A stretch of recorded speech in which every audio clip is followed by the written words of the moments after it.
Hello, welcome to my channel, or welcome back, either way. Um, I'm finally getting around to, chapter 5, if I'm remembering correctly, of Scarlet Hollow. Now I just have to remember which one of these is the right one.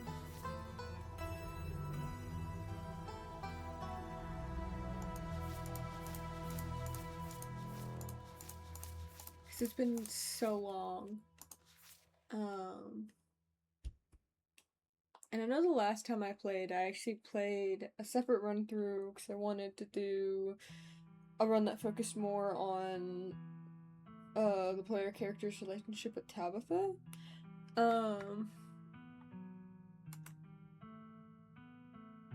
Oh, that just okay.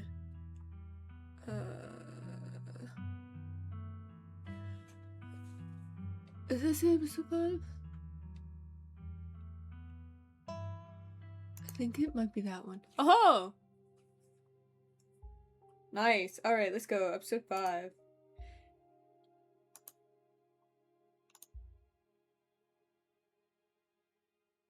Hell yeah. We're gonna do a full recap because it's been over a year, I think, since I've last played this game. And even longer since I've played the save file, I think.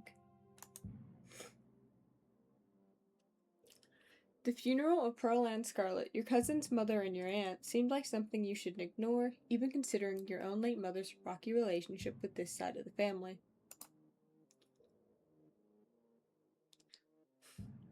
Welcome to our family's humble estate. Unfortunately, due to the current state of the house, only a few rooms will be safely accessible during your stay. I wouldn't go wandering anywhere else if you value your limbs. The floors have been known to give out. So, what do you say? Want to tag along? Hold the camera for me while I narrate against the darkening sky, that sort of thing. You'll eat those words when I come carrying a mountain lion corpse out of these woods at dawn. A single deer remains behind, staring down the beam of Stella's flashlight while Gretchen whines and pulls at her harness. Can you hear the sweet whispers of new growth? Duke grapples with the thing as it grabs at his shotgun, pushing the barrel out of the way as it grasps for Birdie with oddly jointed limbs, while stares in shocked silence, as if paused, watching as the other creature attempts to wrestle Gretchen into the darkness, her desperate cries going unheeded. It barely staggers back, the shove having done little more than shift the thing's attention to you. It rears back on its hind legs, its mouth opening, whispered tones sliding out alongside something sharp and unnatural. Gretchen!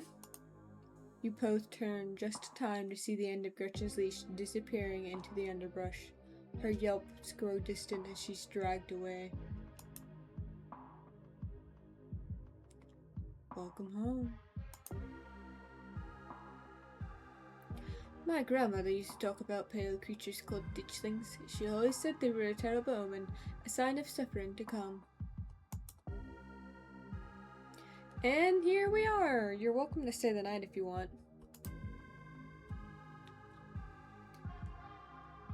From now on, you're back at the estate by bedtime. No more impromptu sleepovers. Wow, that is some heavy stuff. No wonder Stella seemed distant. I'm gonna keep my ears open for you.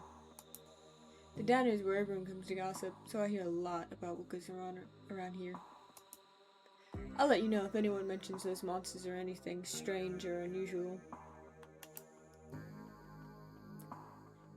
Have either of you seen Rosalina around town? I don't want to be a helicopter dad, but she hasn't been answering my text, and I want to make sure she isn't getting into trouble out there. Nothing strenuous, we promise. Whatever you two planned is probably beyond what he can manage right now anyways. I'm the only person in this town who truly cares about your safety. Don't forget that. Even if it's already too late to stop what's going to happen. You're interrupted by a sudden movement out of the corner of your eye. A girl carrying a bundle of snacks pops through a hole in the fence and disappears over the crest of the hill. I guess the old Maxwell place doesn't cut it as a secret hangout spot these days. You pull out your phone and dial your cousin. What is it? You know I'm in a meeting. A kid just snuck into the shawl mine. I figured you should know. What? Are you serious? Why do these things keep happening to me? Ugh. Whatever. I'll head over there as soon as I can. Just stay where you are and wait for me. Alright? God, I don't even know why I'm trying to reason with you. It's not like you'll listen. My dad is a foreman at the continuous mining facility, and he says they only abandoned this mine because there wasn't enough coal left. So it's actually really safe, but we can hang out here whenever we want. Correction, your father was a foreman at the continuous mining facility. We'll see if he even has a job tomorrow morning. My dad says our house is haunted. But she's interrupted by a pair of thunderous knocks. You turn to see Becca and Alexis gone, and Rosalina anxiously hovering in front of a small tunnel in the cavern wall. She freezes as you notice her. There's something in the darkness before you that's much louder, though you don't hear it, but you can feel it in your chest, like a deep growl of a predator. What do you think you're doing? Get away from there! Your cousin dives toward you, but not before the light from your phone illuminates the chamber.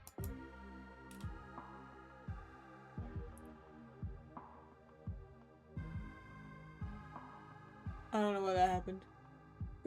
Ren, are you alright? You and Tabitha manage to squeeze through the entrance just as the walls of the mine come crashing down. Holy shit, you're okay. Thank God. We could have all died in there. What did you weirdos do? Everything was fine until you adults shut up. Becca, shut up! Tabitha doesn't say a word as the car cuts along the darkened road.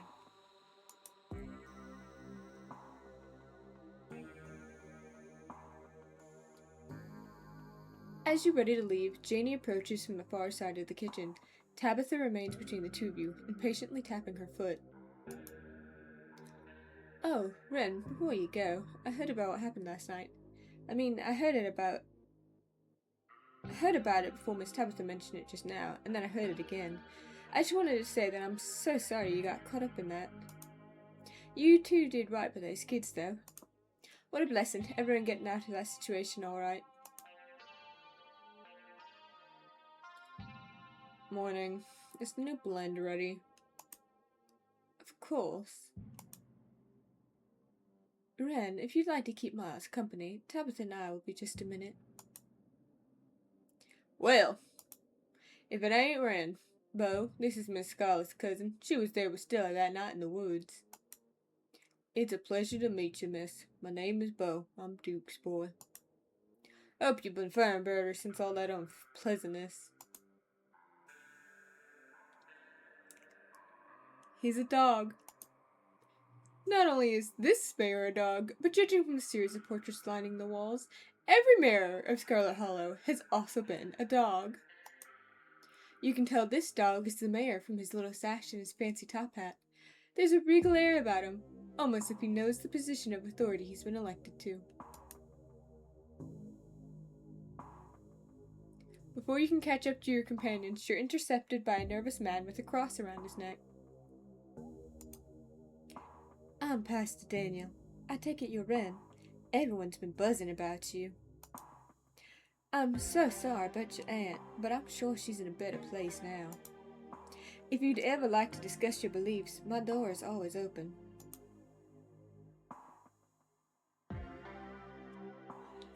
The basement is what you might expect out of a tortured artist who spends all his time confined to his studio. Discarded canvases line its edges, while trash and sketches leak out from their piles in the corners of the room, hiding the bare cement floor. Ghoulish faces coat the walls in paint, sneering out at the creator. Anyway, make yourself comfortable. You'll have to forgive the mess. I've been distracted lately. Haven't been cleaning much. Dinner is already laid out. Dinner rolls, spaghetti, and a light salad. Stella is nervously talkative, and Reese is suddenly quiet and tense, his shoulders tight as his mother perches on the chair next to his. Dr. Kelly eyes all of you with a sharp, fierce gaze. So, I was wondering if we could maybe watch a movie sometime this week while Ren is still in town. We'll see. We'll have to see how you're feeling. I can handle a movie, Doc. Yeah, we'll just sit downstairs in the dark. Reese is used to that. I'm sure he'll be okay. You're always overestimating how much you're able to do, Reese. This is why you keep getting sick. If I get sick, so what? It's not like that's ever gonna change. I'm sick every day, and I'm not getting better. I don't want to spend the last few miserable years of my life holed up in the basement alone, just because seeing my friends has been deemed too strenuous. I'm an adult, for God's sake. I can't believe I have to ask for permission from my mom just to have friends.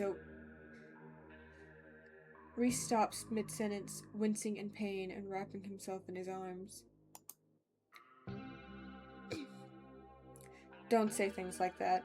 I'm doing everything I can to try and fix. Silence as Dr. Kelly's eyes shoot open. Reese? Reese abruptly pulls himself from the table and leaves. Hey, you're here sooner than I expected. Hope dinner went okay? Hey, I hope I'm not too late. Have I missed any creepy paranormal stuff? Whoa. This is where I've seen it. It appears on top of the stain. Stella pulls back the carpet, revealing a hatch, the floor around it stained and reddish brown. I'm going for it.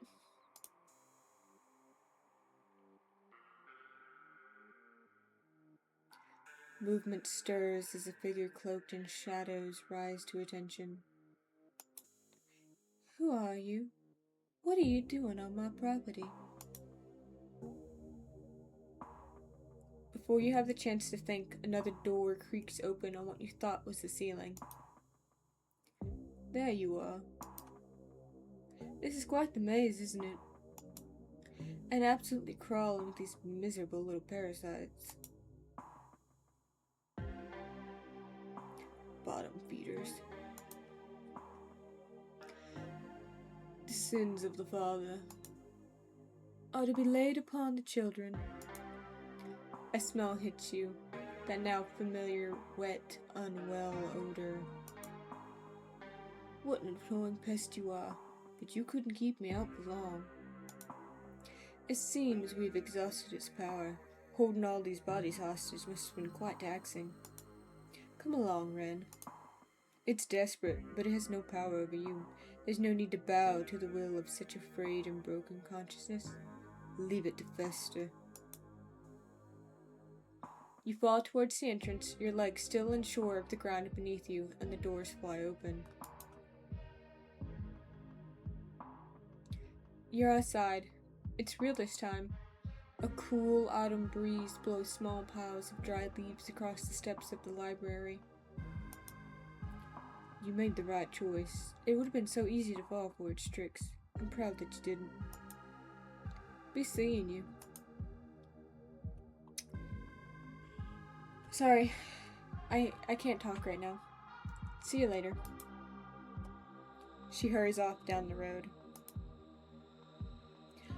I'm looking forward to continuing our chat tomorrow once you've had some time to rest. You don't even notice yourself entering the guest room and falling into bed. Suddenly, you're just there, buried under your family's musty covers. You open your eyes. It's a new day. You check your messages. There's nothing from Stella. Now listen here, Hugby. Big Betty was set to win a blue ribbon, so don't you go telling me she was just a pumpkin. We worked real hard to get her that big. Raised her up from a seed. It's just not fair, officer, sir. I understand that and all, but I just don't see what y'all want us to do about it. Know y'all cared a lot about this pumpkin, but as it stands, this simply isn't a job the police can help you with. Now, if you were able to find some kind of evidence that Julius or somebody else stole this Big Betty of yours, then you could get a lawyer involved and take it to the small claims court. Dang it, deputy, ain't fighting evidence what y'all are supposed to be good for? That Julius has been stealing what rightfully belongs to the Callaways for all his life, and you folks ain't done a lick of policing to put an end to it. I had a chat with the mayor yesterday. I heard you did too. I'm so glad you came. I've never met anyone else who could hear them. You've no idea how long I thought I must have some kind of insanity.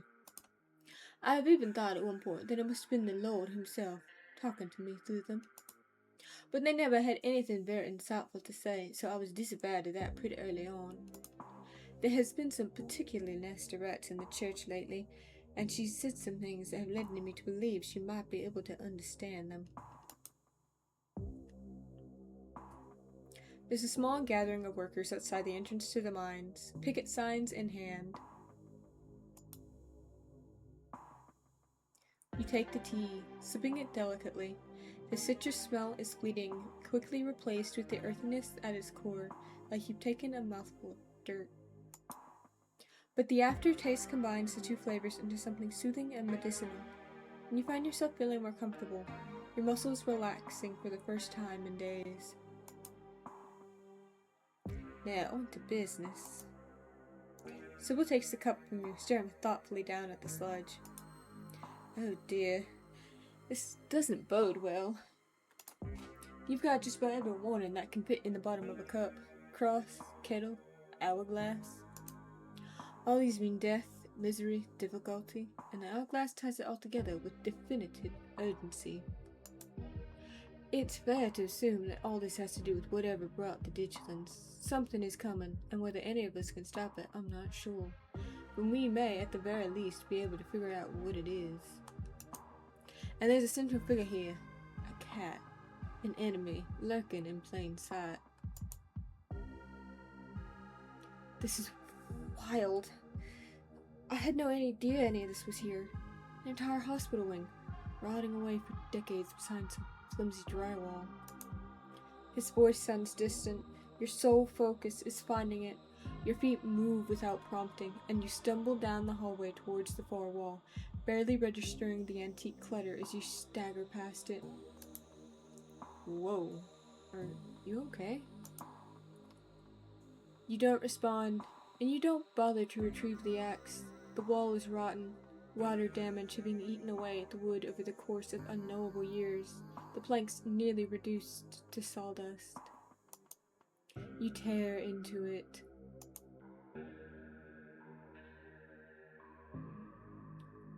Enemies upstairs, enemies outside. We're surrounded. Even if I get out of this house, I won't be safe. You won't be safe.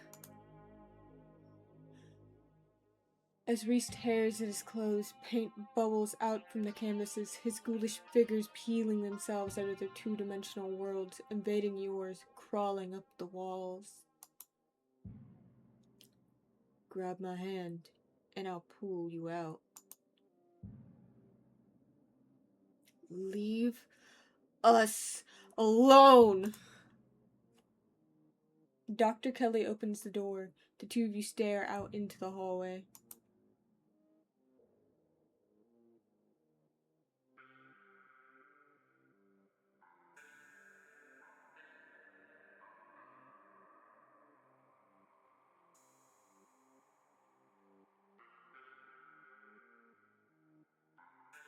Is this what you were so afraid of?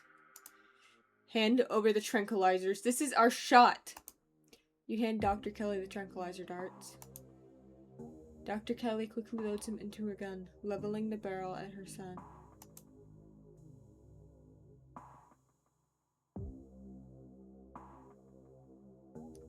Man, I thought we were in this together. You sit on the log beside Stella. Ren, how did you... You close your eyes, your exhausted body succumbing to sleep almost immediately. As you drift off, you think of Reese trapped in that tiny, windowless room. All his greatest fears realized, his body no longer his own. But you stopped him from killing Dr. Kelly. The world, at least for now, is protected from him. And then you think of nothing. It's time to continue your journey. Wake up.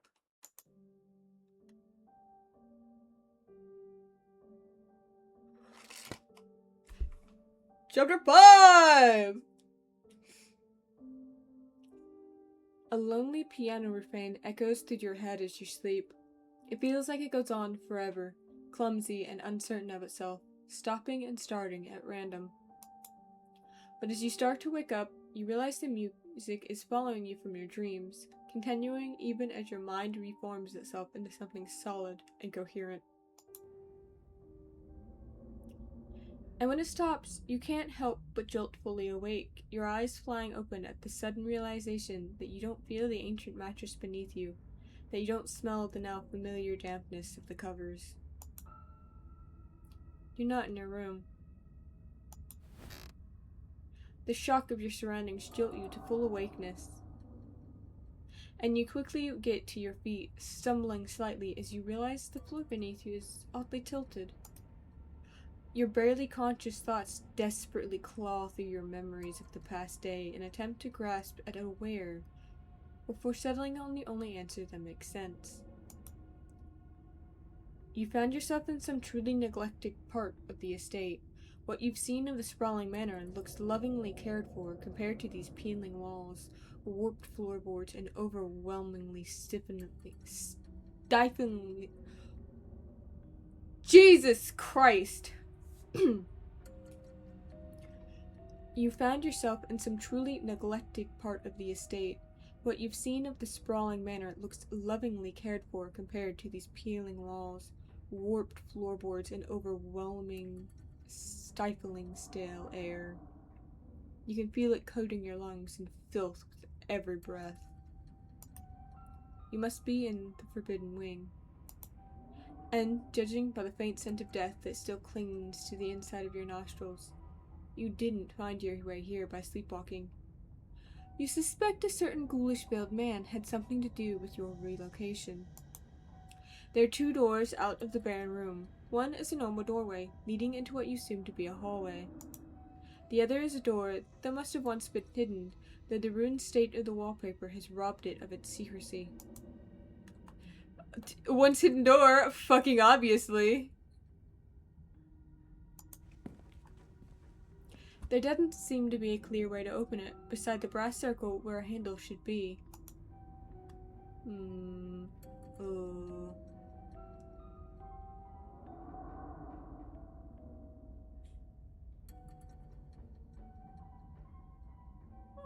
We'll try forcing the door first. You push on the wall. It doesn't budge.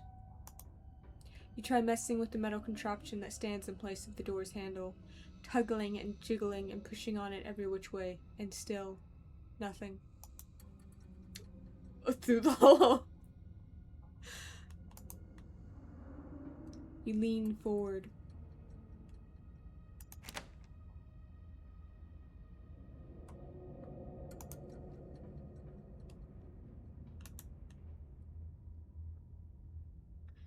You lean forward, peering into the narrow opening at what lies behind the door.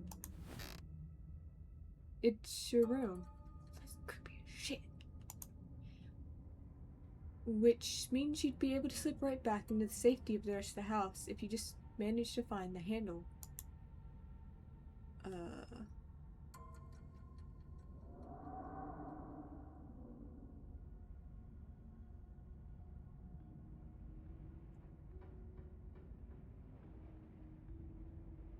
Oh yeah, see if Tabitha is nearby. You yell, hoping that Tabitha has yet to leave for the mines. You receive no response. Alright. Into the wing! You make your way carefully across the slanted room and deeper into the forbidden wing. Before you is a long hallway. Dust dances in the weak sunlight beaming in through cracked glass. A tinge of mildew stings your nose, warning you away that there's nowhere else to run to now. An ornate entryway, its door long gone, breaks the monotony of the faded wallpaper, and a staircase looms at the far end. You can't help but notice the tracks leading up and down the grimy hallway floor. Clearly, the forbidden wing is only forbidden for some. Investigate the entryway. You make your way to the dark doorway in the middle of the corridor. It seems like some kind of entertainment room, the sort you'd expect out of a fancy rich people who wanted to show off. It would feel elegant if not for the massive crack that runs down the entire length of the floor. The air here stinks of mildew. You can see why Tabitha doesn't want you exploring these rooms. There's a large painting on the far wall of the room. From a distance, it looks like it might depict the town. Something else catches your eye too. A bookshelf, or rather, what's left of a bookshelf, hanging by a single rusted hinge. Its shagging shelves reveal some sunless space beyond, once hidden, now exposed by the rot of this house.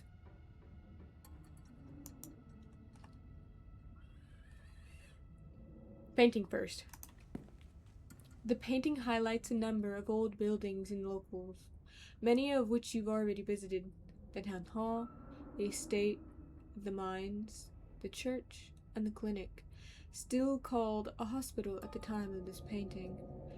And then there's somewhere you've yet to see, the historic Callaway Tremaine homesteads.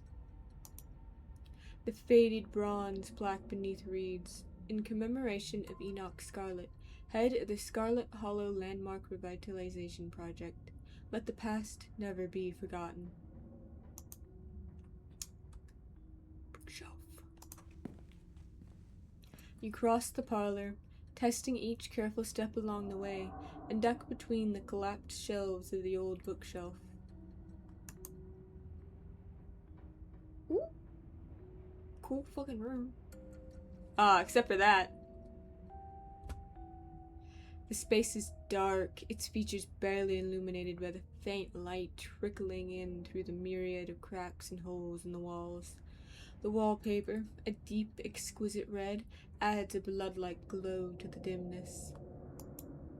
The walls are lined with ornate display cabinets, some empty, some still presenting their antique treasures. Nestled between the cabinets, a single tall bookshelf remains standing, its occupants dusty, but mostly intact.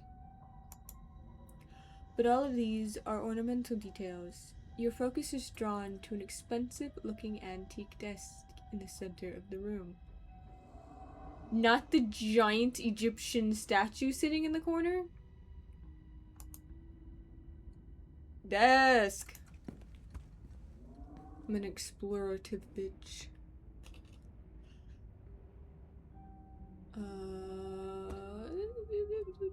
Top drawer. The top drawer mostly contains old-timey letter-writing materials, complete with a fancy dagger-shaped letter opener and a wax stamping kit emblazoned with the initials E.S. Underneath you find a pile of crumbling financial documents. Scrawled in neat cursive in every spot that needed a signature is the name Enoch Scarlet. This must be his desk, meaning that this must also be his study. And at the very bottom of the drawer, you're surprised to find a face you recognize staring back up at you. An antique photograph of a young man, his blonde hair nearly white against a dark sepia background. It's Teddy. He looks almost exactly the same as he did in your vision. Almost. There's a carefree look in his eye that seems to have faded by the time he found his way to that hospital bed.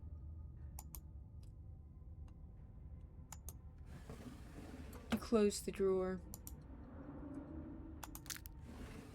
The bottom drawer offers some resistance as you try to pull it out. It seems that it was locked, though that bit of metal attempting to hold it shut seems to have rusted to the point of uselessness years ago. It gives in with a sharp tug, rotting wood splintering softly somewhere within the century-old desk. Inside, you find a strange collection of glass vials. Their surfaces are clouded over, but you can make out what seems to be paper, preserved somehow inside the containers, a hint of writing visible at the edges. Oh, fucking yeah, we're opening them. You reach for one of them, twisting the cork. It unseals with a pop, releasing a smell like an old pond, like decaying leaves and damp earth. You tug at the corner of the slip of paper, and it unfurls, the writing across its surface as crisp and clear as if it had just been written. To Miss Maeve, I know it has been several years since my last visit, but I do hope you remember the young lad who used to find himself at your doorstep more than you probably would have liked. I write you now with the utmost. But the paper dissolves before you can finish reading it, as if it finally realized that it had been submerged all these years, turning to useless pulp between your fingers. It's unlikely you'll have the chance to return here, and the vials are too delicate to carry with you. Keep reading. Yeah!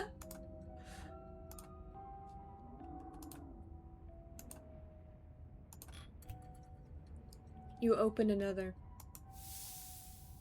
Miss Verena, trouble with tea. Your presence requested it. And another. Verena, know what you tried. Do not appreciate the attempt at subterfuge, though we both. Again, it dissolves. Some of these letters are addressed to Miss Maeve, and some to a Verena. All assigned E.S. You assume these have to be from Enoch. Many seem unimportant, just listing a time and place. You assume meetings between Enoch, and whoever this Verena may have been. Before you know it, the drawer is empty, the floor around you scattered with drained vials, the air stinking of wet rot.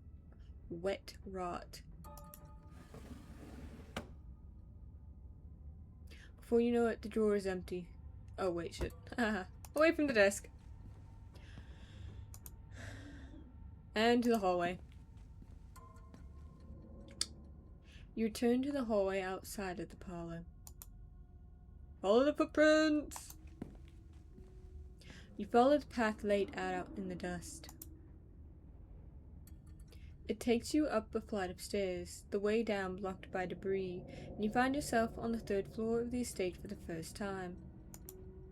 There are more footprints leading all the way down to the hallway and into the farthest door.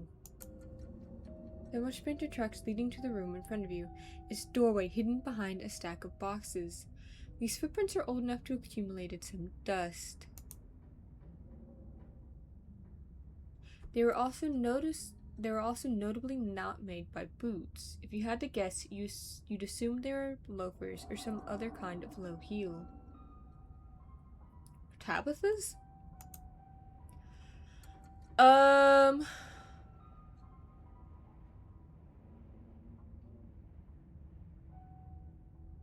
I'll do the nearest door first. The boxes slide out of the way with a bit of elbow grease. You push past them into the room beyond.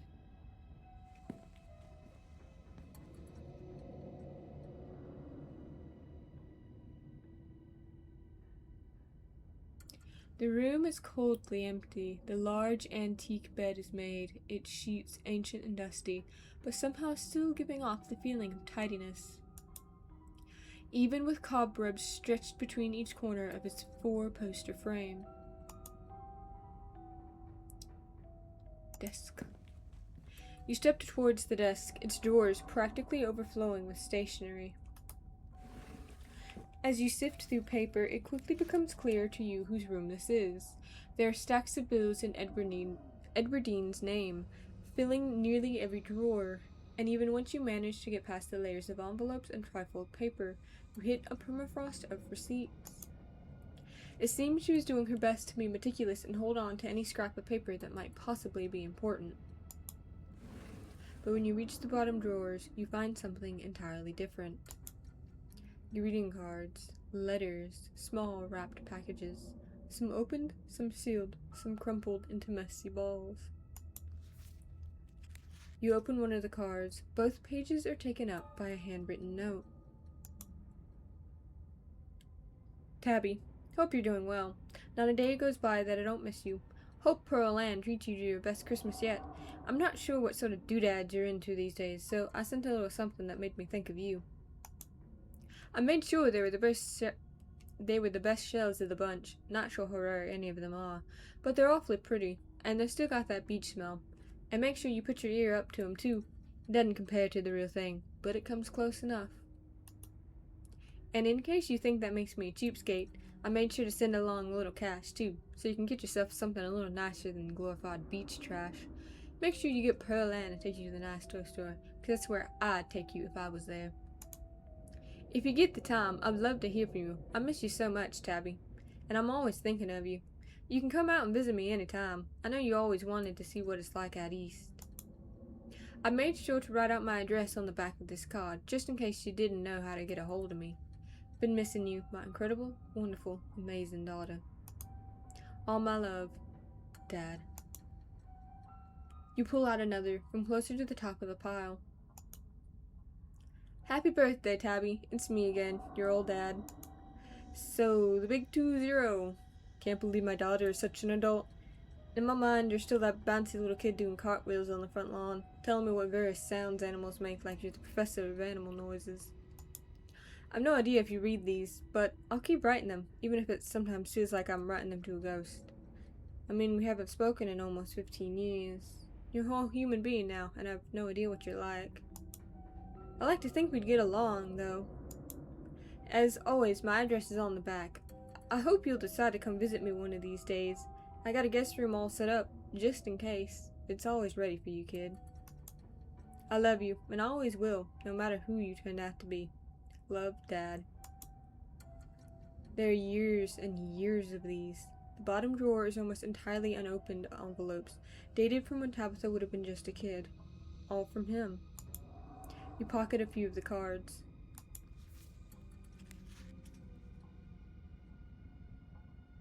That would be so fucked up if Pearl Ann never gave them to her. I mean, they're unopened, right? Some of them are unopened. That's... Oh, that fucking sucks. To the closet.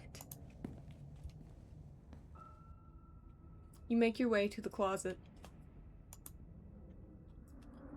It seems Edwardine kept things neat and orderly. Or as neat and orderly as she could, considering the decaying state of the place. You can't help but notice that these dresses look strikingly like the style Tabitha wears. You can imagine Pearl Ann sifting through Edwardine's old trunk of clothes, recycling moth-eaten vintage dresses for her daughter in place of buying anything new. The only thing in here besides her clothes and shoes is a box, shoved off to one side. You pick it up. Child-size overalls, striped shirts, a small pair of trousers with suspenders still attached. One of those little sailor suit boys from the 50s were always wearing.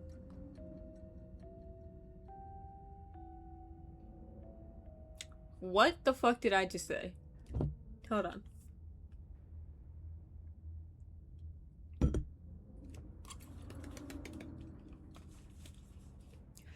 Child-sized overalls, striped shirts, a small pair of trousers with suspenders still attached. One of those little sailor suits boys from the 50s were always wearing.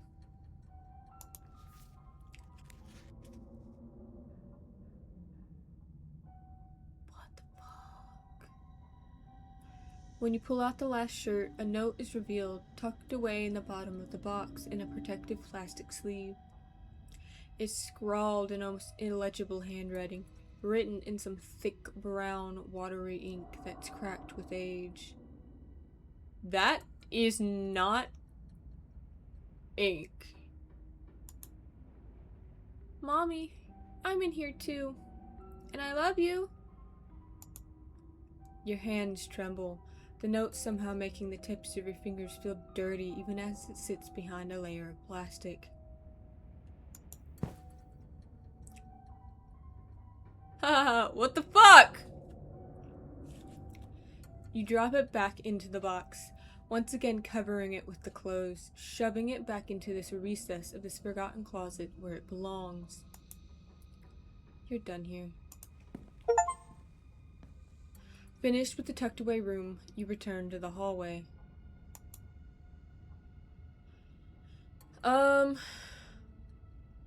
Middle room and then the furthest. Then middle room, window, furthest room.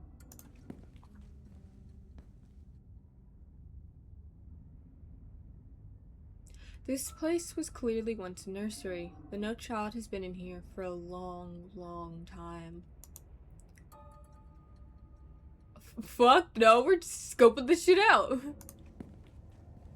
The top shelf is occupied by antique picture books, Dick and Jane, books of nursery rhymes, ancient editions of Grimm's fairy tales. The lower shelves are full of educational material, from children's encyclopedias to writing practice workbooks. From the sheer number of learning-oriented books on the shelf, you get the impression that the children who lived here were not supposed to be as interested in fun and fiction as they were in diction and spelling. But that doesn't seem to have stopped them from making their own fun. You see quite a few books with children's art stuffed in between the pages, the corners peeking out, tiny scribbled hands waving at you from their yellowed paper. You reach for a particularly doodled on encyclopedia off the shelf, its pages overflowing. If Daddy plays with me and Maribel, if my family goes to the zoo, if Mommy and Grandpa took us to work, if me and Maribel and Mommy and Daddy and Grandpa have a picnic. All are signed with carefully scrawled signature of Alexandra Scarlet. Fuck. There's a strange, fantastical element to these pictures. Everyone is smiling and sitting together as any family would in a child's drawing.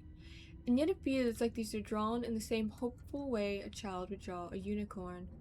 Expressions of some reality that Alexandra could only dream of. There are less joyful illustrations as well. Daddy napping shows their father sleeping in a chair, a bottle of brown liquid conspicuously drawn on the table next to him. The two girls, and what you must assume to be Alexandra's doll, hovering in the doorway some distance away. Mommy going to work shows the girls crying in the upstairs window of their house as their mother walks away, an angry frown scrawled on her face. You get the feeling these are more accurate depictions of the girls' lives.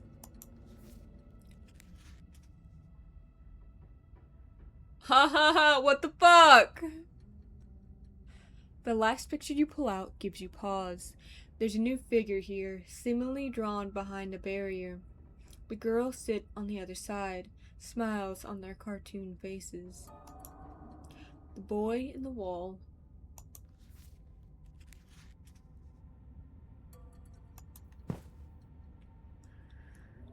You leaf through a few of the practice workbooks, gently turning the near crumbling pages. Reasons Mommy should take me and Maribel to the zoo.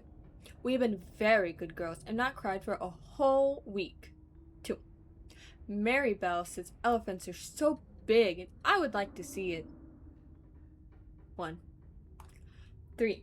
I think it would be very fun and Mommy would have a good time. These are also the work of Alexandra.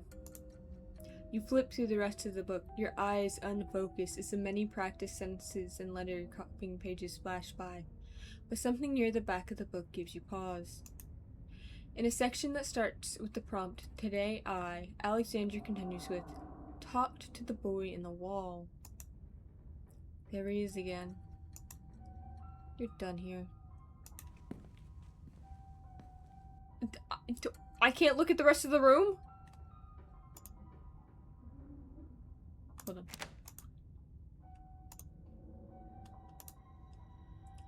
To the window! To the wall. You carefully approach the window at the far end of the hall. That sure is a cliff. There's nothing below the window but the tops of distant trees, the ground having crumbled away.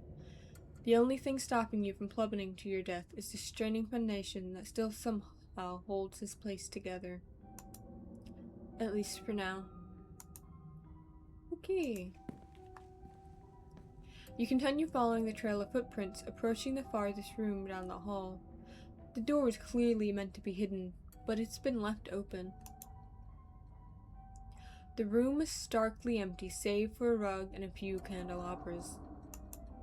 The lack of dusty old boxes and rotting antiques mark it as distinct from the rest of the cluttered, forgotten spaces you've explored.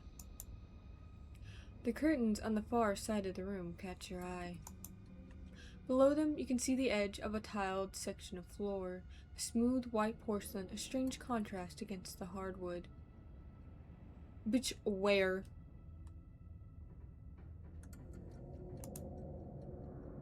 Oh!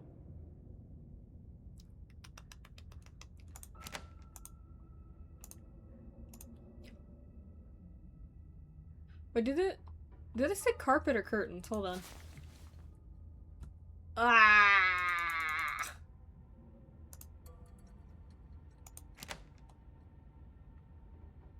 No, that definitely said curtains. Okay. Curtains. You cross the room and pull back the curtain. Woo! I don't like that. Behind it is what almost looks like a shower, but in place of a shower head is a meat hook, dangling from the end of a long, sturdy chain. As your eyes travel down to the wall...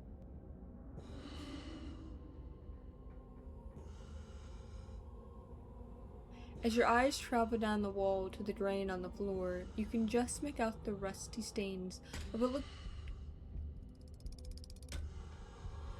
What the fuck?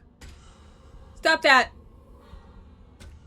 As your eyes travel down the wall to the drain on the floor, you can just make out the rusty stains of what looks like long dried blood caked in between the tiles. There's been an effort to clean it up, but just enough was missed that it doesn't escape your attention. It reminds you of something you might see in an abattoir. Okay. You pull the carpet up, exposing the bare floor and revealing what lies beneath. Woohoo! Cool. An ornate ring of sigils have been carved into the floor. 5 along the edges with a 6 in the center. I don't know if I'd call that one a sigil, but okay.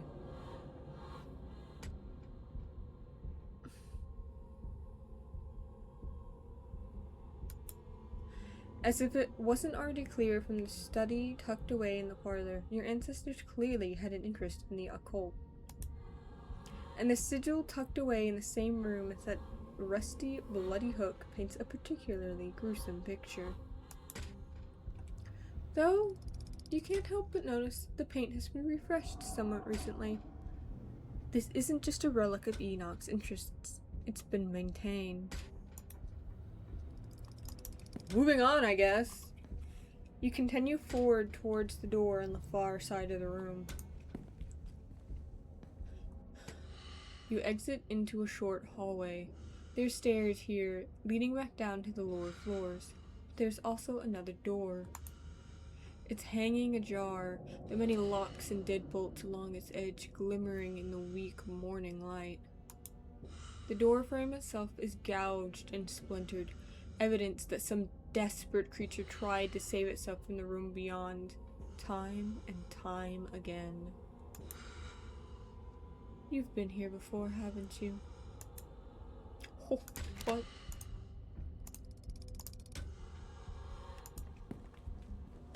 You step forward. This was a prison cell. Everything about this place reeks of neglected humanity. The walls are covered in scratches, legible words mixed in with the nonsense of desperate clawing. The one window, set high in the far wall, is fitted with a thick pane of glass, as if the iron bars just beyond it wouldn't be enough to hold the imprisoned. The smell in this place is so putrid that it has a presence of its own, and your eyes can't help but be drawn to the still, wet bucket tipped over in the corner of the room.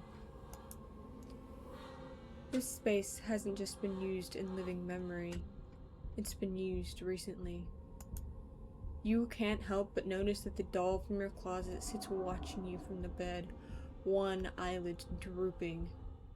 It adds an extra layer of menace to the already deeply unsettling room. Property of Alexandra.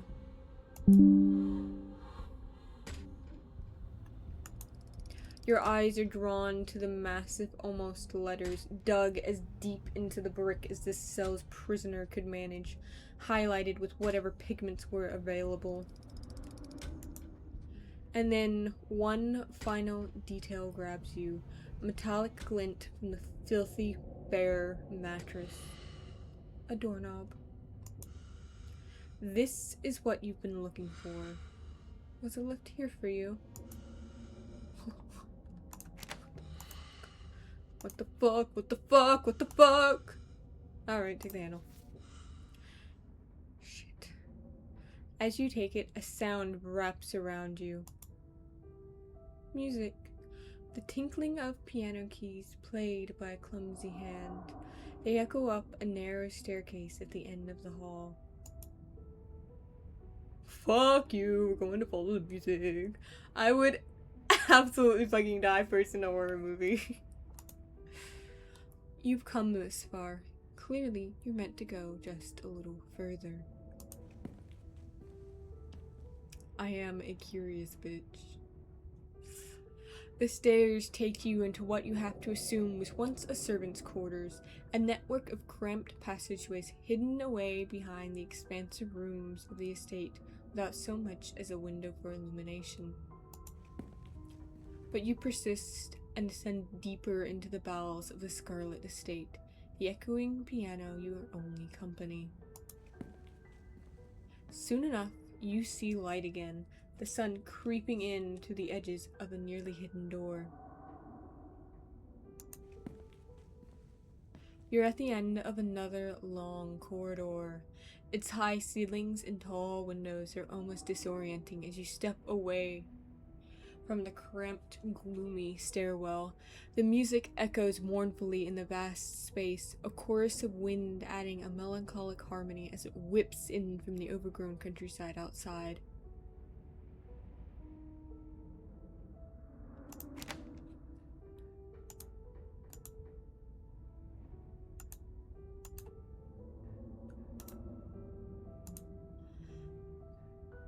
That means the locked door to the Forbidden Wing is just down the hall. But you've yet to confront your guide.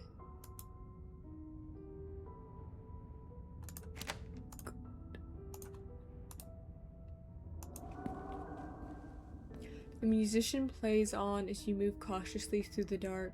The slope now so dramatic it feels like walking downhill.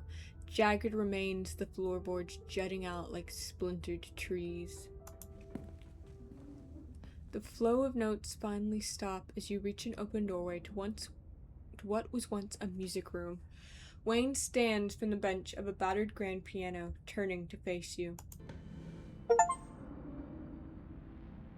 So now you've seen it, Ren. He makes his way down the tilted floor towards you. A breeze passes by him, carrying with it the smell from the wound that is his body. I hope you enjoyed the show. He stops just a few paces away. and I trust you understand the implications of everything you've seen. If you aren't careful and you put your faith in the wrong people, things go very, very wrong for you. No, we're talking to this bitch.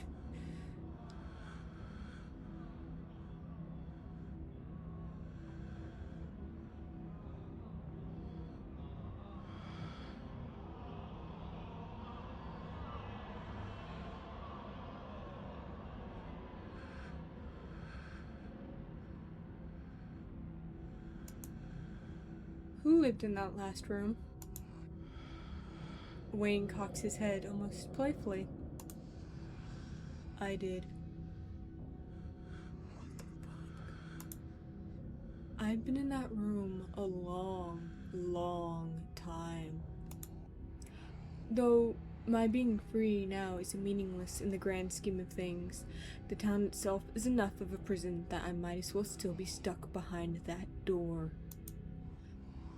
But at least I'm free enough to warn you.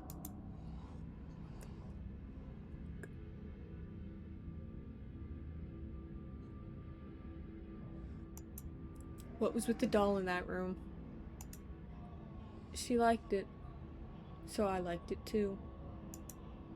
It was nice to see it again after so many years.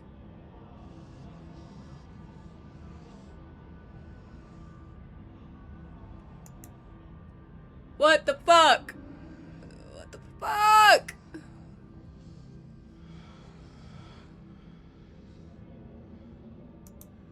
What do you mean the town is a prison? I can't leave. No one really can. As it stands now, Scarlet Hollow doesn't like letting go of its prisoners. They may be able to cross the town line, but not without paying a price. That can be changed though. It wasn't always this way, and it was never meant to be. We can put an end to it.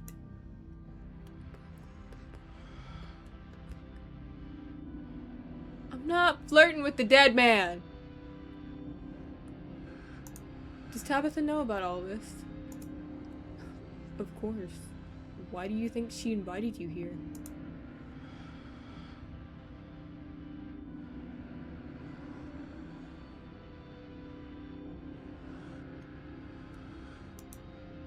You say nothing.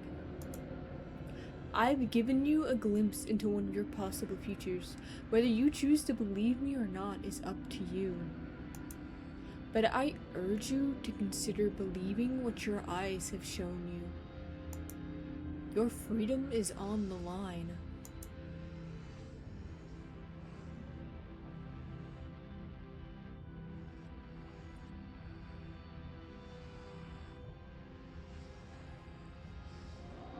That's fucked up. As weird as Wayne is, I do actually trust him. I trust you, but I don't know what I'm supposed to do about any of this. Wayne's shoulders seem to relax slightly, as if he's relieved. Good, good. Our enemies rely on keeping us divided. They know how much stronger we can be together. The witch holds some of the final pieces. Find her, pry them from her hands, and then everything should start falling into place. You have no idea who he could be talking about. Sybil, you dumb motherfucker! Unless you're already starting to forget about her. Memory is a disloyal thing, isn't it? Physical, easily manipulated. But something being missing from your head doesn't mean it's gone from the world. Before either of you say another word, he vanishes back into the shadows of the Forbidden Wing. Nothing left for you to do here but leave. You make your way back to where you woke up and slot in the handle into the secret door on the wall. Is this not? Yeah! It twists and the door pulls back, and you stumble through your closet and back into your bedroom. You lean against your doorframe, relieved at once again having sturdy, unsloped ground beneath your feet, and moderately clean air to breathe. The estate has gotten to you. After the events of this morning, your body burns with a ferocious itch to leave this place behind, to be anywhere but here. You leave in a haze, mindlessly grabbing clothes and an uncharged phone, barely even noticing your surroundings as you rush outside, the morning's revelation seizing your body and mind alike with a suffocating grip. The cell, the doll, Wayne's insinuation that Tabitha had known all about this, and even more, that she's willingly partaken in your family's crimes. Not only that, but she has designs for you. Is it true?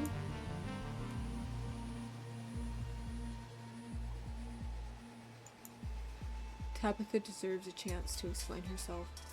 She is your cousin, after all. You'll just tell her you saw everything. And surely, the two of you can have a healthy and productive conversation and get to the bottom of things, right? No. I do want to know her side of the story, though. Maybe going to hear her side of things directly is your best course of action.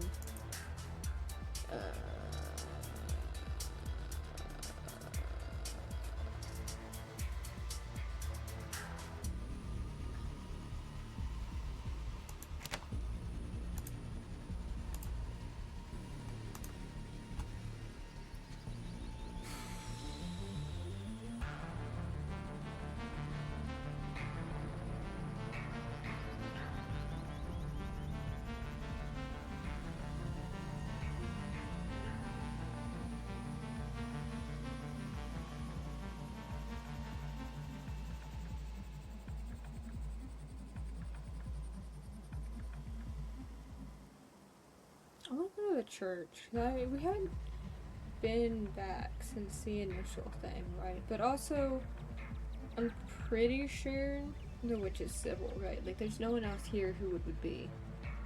I don't think. Oi! Oi! Oi. A lot of fuckers sitting around. Let's go to the church. Panicking in the woods outside of the estate isn't doing anyone any good. The pastor seemed keen to connect with you yesterday, and it seems that almost nobody bothers to attend service at Scarlet Hollow's First Baptist Church. You can figure out what you're going to do next after you've had a chance to catch your breath. The yard of the Scarlet Hollow First Baptist Church is quiet, without a human soul in sight. For the first time since you got to town, you approach the massive yet plain entryway. Motherfucker! Only to find a note taped to the building's front doors. It reads, "Closed until further noticed. Sincerely, Janie." Janie is the pastor's wife, isn't she? I forgot about that. There are little hearts over the eyes.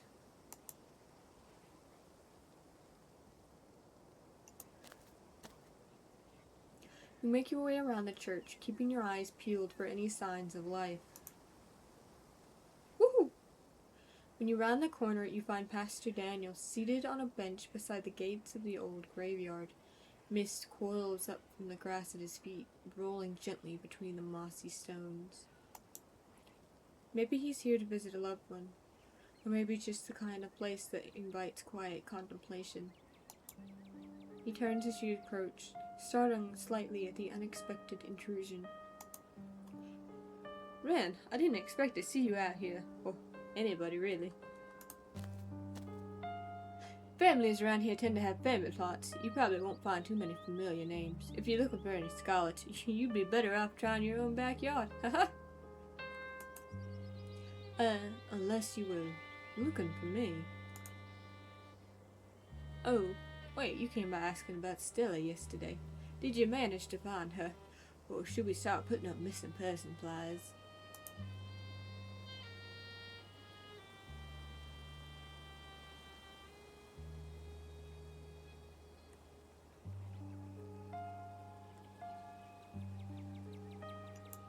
You seem a little more somber than usual. What's up? Do I? I suppose it must be because of our rat problem. Jaina heard Tulip talking about her little friends in the church and put two and two together. So she's getting ready to go inside and probably take care of things.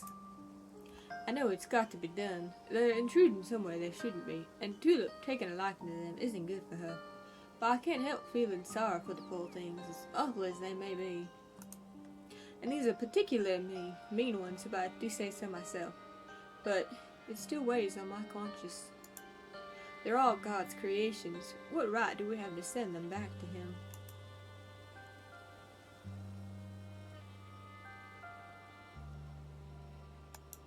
Shouldn't you be the one dealing with them? It's your church.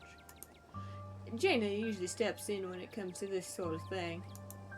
I know that's not the usual division of labor between a husband and wife, but we don't have an issue with bucking tradition in that regard. I'll bake sometimes. And I stay home with Tulip too, and I've been doing her homeschool curriculum since Janie's schedule is so unpredictable. And Janie knows I'm sensitive about animals, so she's willing to deal with pests. I'm sure you understand. Yeah. We found Stella. I think she's doing a little better now. Oh good, that's a relief. Though, you don't look particularly relieved. You look just as stressed as yesterday. Maybe even more so. Did something else happen?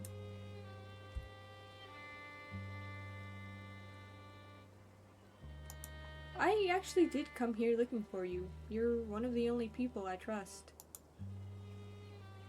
You take a deep breath and start at the beginning, filling in the pasture on everything that's happened since you first arrived in town, culminating in this morning's explorations. Well, that is quite a story, man. I'm surprised you're still here. I think if I'd gone through even half of that, I would have booked it out of town as soon as humanly possible.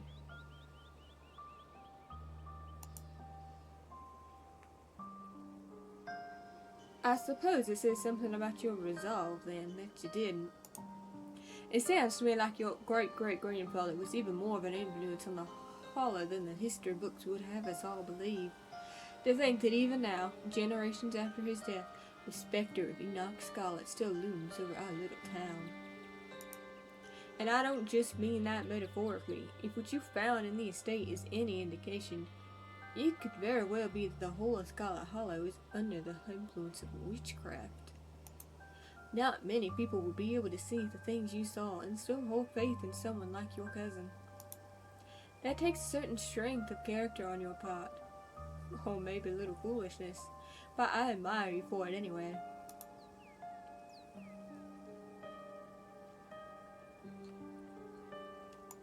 I don't think she's ever had much of a say in who she got to be. There's a man who lives on a farm on the outskirts of town named Julius Tremaine. Have you heard of him?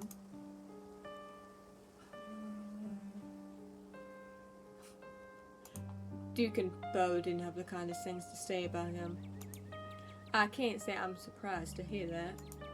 You ask almost anyone in Scarlet Hollow about Julius, and they'll say just about the same thing.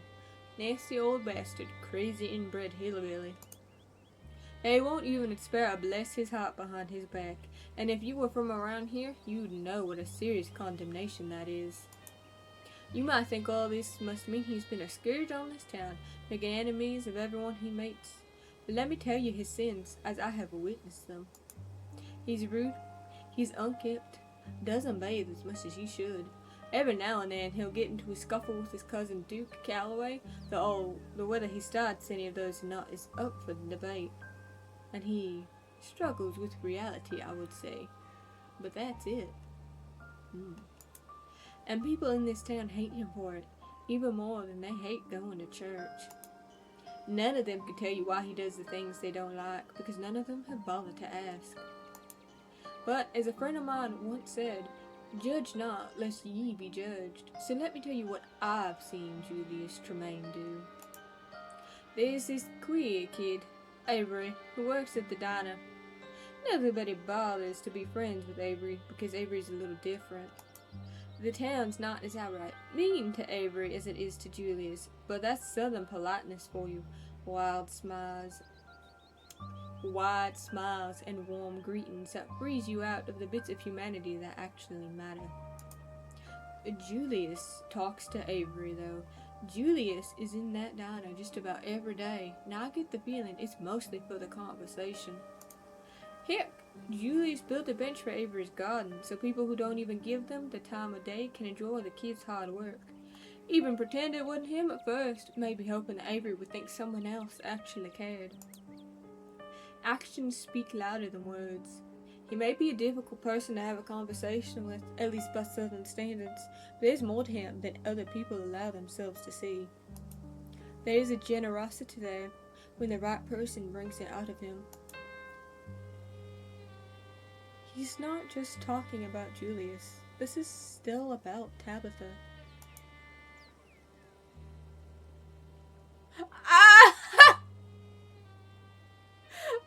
Okay, so I did think the phrasing of the way he said that was a little weird, but it is funny. The game will like be like, hey, that's it's a little weird there, buddy. Technically, he's not wrong though. He is queer, because he's non-binary. They're queer. They're queer. Jesus fucking Christ. They're queer. He's not wrong because they are queer, because they are non-binary.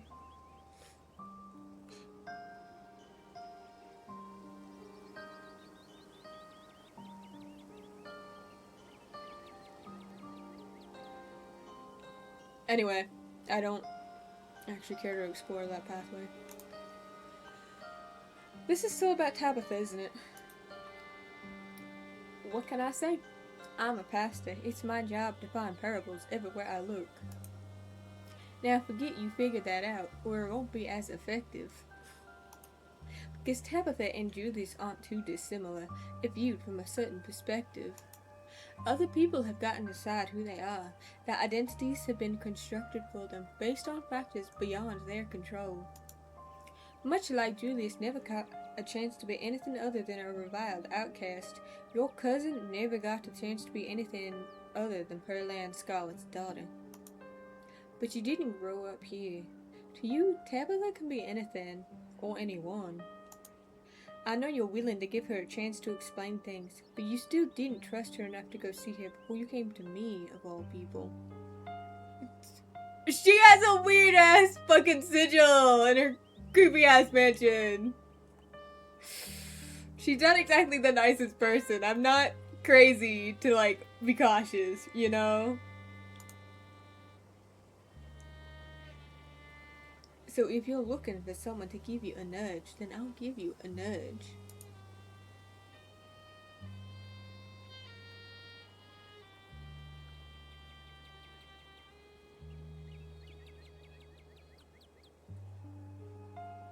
That is a crazy take! What the fuck? That is also completely fucking not true. We're not... Talk about the fact that Avery is a non-binary black person. Like, literally everything about their identity would get them ostracized for no fucking reason. Other than, you know, bigotry.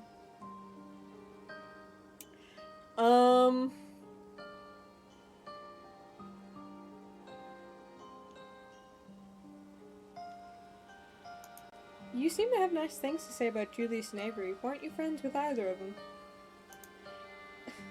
Who's to say I'm not? I like to think of myself as everyone's friend. Though maybe I'm more of a future friend for those two. It's not for lack of trying, of course, but there's a baggage that comes with my position.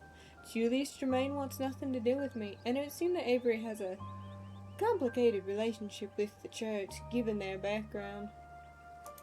But maybe one of these days, I'll get them to break bread with me. A congregation of misfits will suit me just fine, considering I'm in a similar boat in the town's eyes.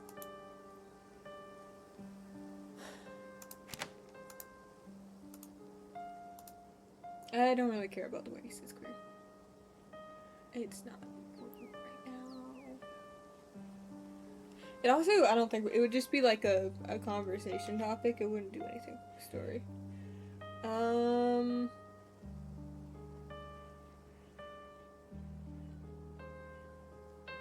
I've already... I want to be like, I want to talk to her, but I'm still not like 100% about it. I should really go talk to my cousin, shouldn't I? It's your choice, Ren. I know it probably seems like you might be a lamb wandering into the lion's den, or even a pit of serpents. But life is short, and God's kingdom is eternal, and Tabitha has yet to prove herself to be a lion, let alone a snake. Tell me, Ren, are you of religious persuasion? Not really.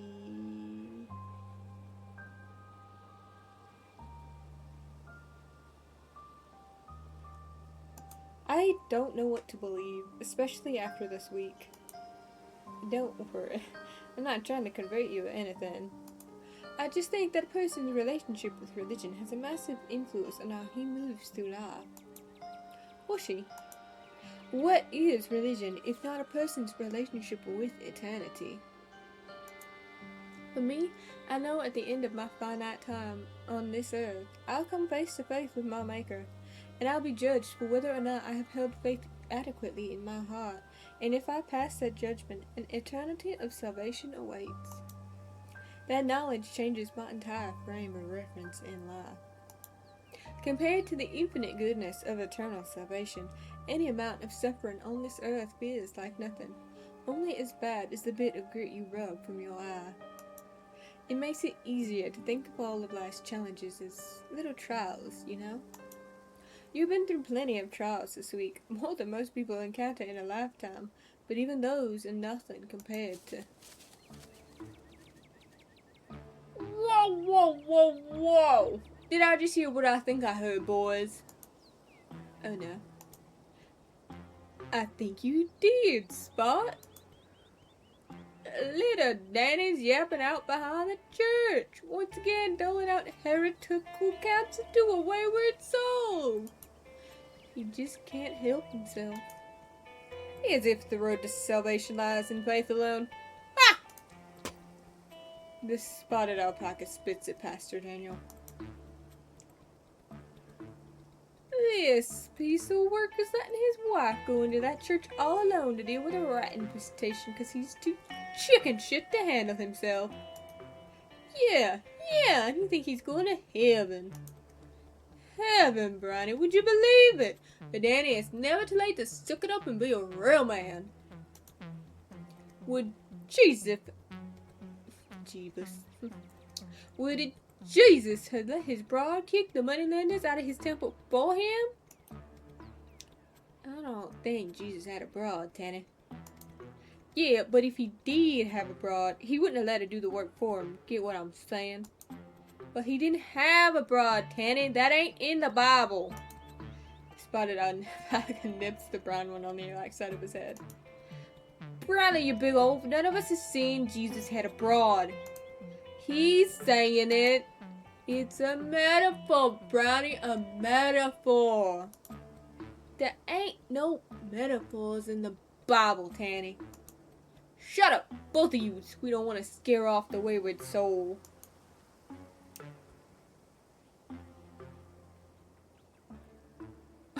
Why are you Catholic? I have to. You guys are being so mean to the pastor. I don't think Jesus would like that. Finally, someone who can come to my defense. I always told them they aren't acting very Christian. Like, you know what that means. We all heard what you think Christians is like, and I don't care, and I can't say I care to hear it again. Your wife, now there's a Christian. She's always going out there to help people who ask for it. Helping your sorry ass too, just out of the goodness of her heart. Now, them some good works. I really hope Tulip hasn't been able to hear this in her formal TVs. It can't be a good influence. Nah, she can't hear us. Just you, Danny boy. I think she heard me once because I asked for a bite of her apple and she gave me some. She just takes after her mother, that's all. She inherited the kindly and generous genes, not the loudmouth know-it-all genes. Maybe she just doesn't like your attitudes. You know she's been talking to the rats. Maybe they just got so big they can talk like people now. It doesn't matter now anyway. No matter how big they are, the rats will be gone soon.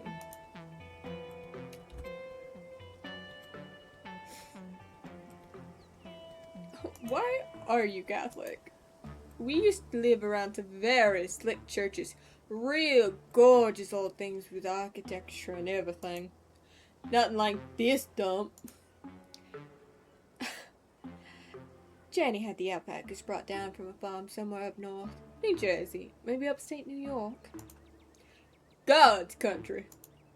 The Lord has seen fit to put us through the trial of no longer hearing his word, but our hearts remain loyal to him, even so far from his light. I'll read you the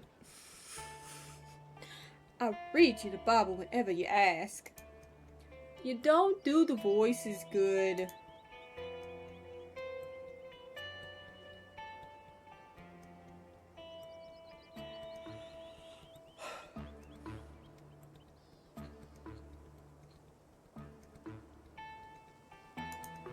I didn't come here to talk about the church's rat problem. I came to talk about whatever the hell I found in the estate. Yeah, we heard all about it. If you ask me, I think that cousin of yours needs an ass kicking. Ain't she a lady though, Spot? I don't think it's Christian-like to give a lady an ass kicking. She stopped being a lady the day she decided she had to be the man. But you're right, maybe it wouldn't be too Christian-like. Sometimes an ass kicking is Christian-like though. Ain't you two ever heard of tough love? I was just in the middle of a well-argued sermon on the concept of forgiveness, but I guess that's over with now. The real Christians have arrived to share their wisdom. Were you listening to our whole conversation? From where? From all the way on the other side of the field, Toots. Yeah, didn't you know alpacas have exceptional hearing? It's one of the many gifts our benevolent creator has bestowed upon us. He likes us to know the gossip. Yeah, well, he's eyes and ears, but mostly his ears. So, what? You were just waiting for a dramatic moment to make your entrance? Jesus was all about the theatrics. Yeah, ain't you ever seen the Pope? Have you guys ever seen the Pope? Yeah, actually, I've seen him on TV through somebody's window, and he had a big dramatic hat. So shut up! Anyway, like we was saying, what was feeding the multitudes is not putting on a big show of his godliness. We waited for the moment that we could make the strongest possible impression on this guy, and then we took it. That's all. It's called practicing our rhetoric.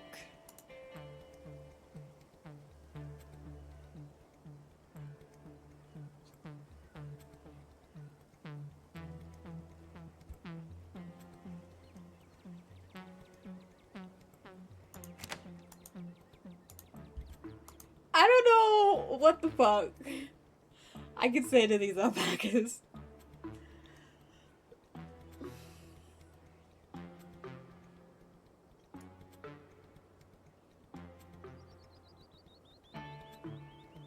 Getting violent with Tabitha would get me nowhere.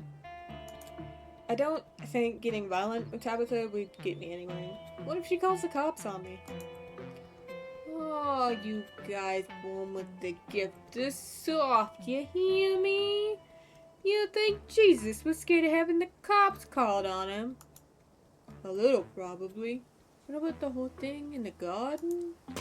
Didn't stop him from manning up, is all I'm saying. See, we're trying to help little Danny, but he'd rather pray for an answer than use the hands God gave him to find his own salvation.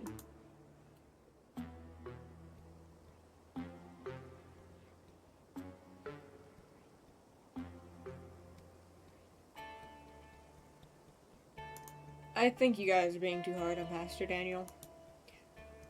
No, but they have a point. I should help Janie.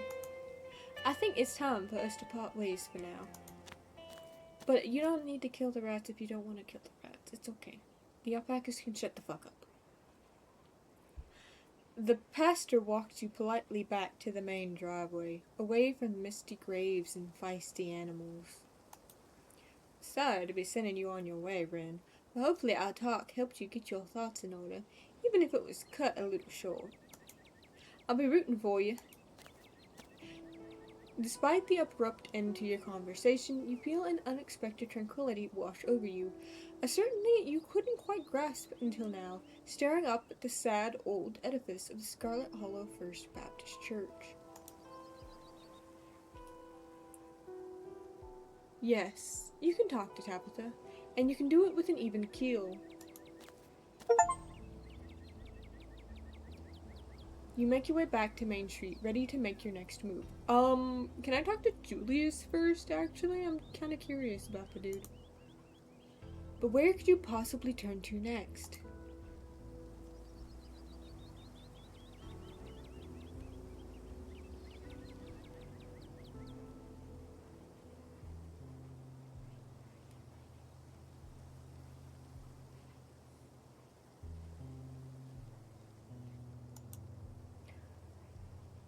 Now isn't the time for unnecessary confrontations. Wayne told you to find the witch, and he notably didn't tell you to take this to Tabitha. He didn't tell me not to. Only, you have no idea where to even begin finding this witch, or, for that matter, who she, assumes she's a she, could possibly be. Think harder. There's a blurred place that comes to your mind when you think about this witch. Less of a place and more of a location, but less of a location and more of the idea of a location. A sort of almost location where you feel like you know where it's meant to be, but where you couldn't for the life of you describe it, but you could follow that important feeling. Walk along that strange feeling. Trace the fraying threads of memory forgotten. You follow that blurry feeling, your attention drawn with a tunnel-like focus to the rhythmic falling of your feet, your surroundings distant and unreadable, you lose sense of time as you go. But then, footfalls stop, and you find yourself on Scarlet Hollow's main street, in front of an old bricked-up building you don't ever recall seeing before. And yet, you know that this is the place you're meant to go to. Hey! It's Miles, one of Scarlet Hollow's resident teenage miscreants. Ren, I have to talk to you. There's something going on, but I can't remember what. It has to do with Sybil and somebody else, and that somebody feels really important. And I feel like if I don't remember before it's too late, somebody's gonna... Never mind, this is stupid. I just sound crazy. He doesn't sound crazy though. You feel an odd sensation as he's talking. A creepy recognition. But you can't seem to hold on to it. A slippery thought that refuses to be fully recognized.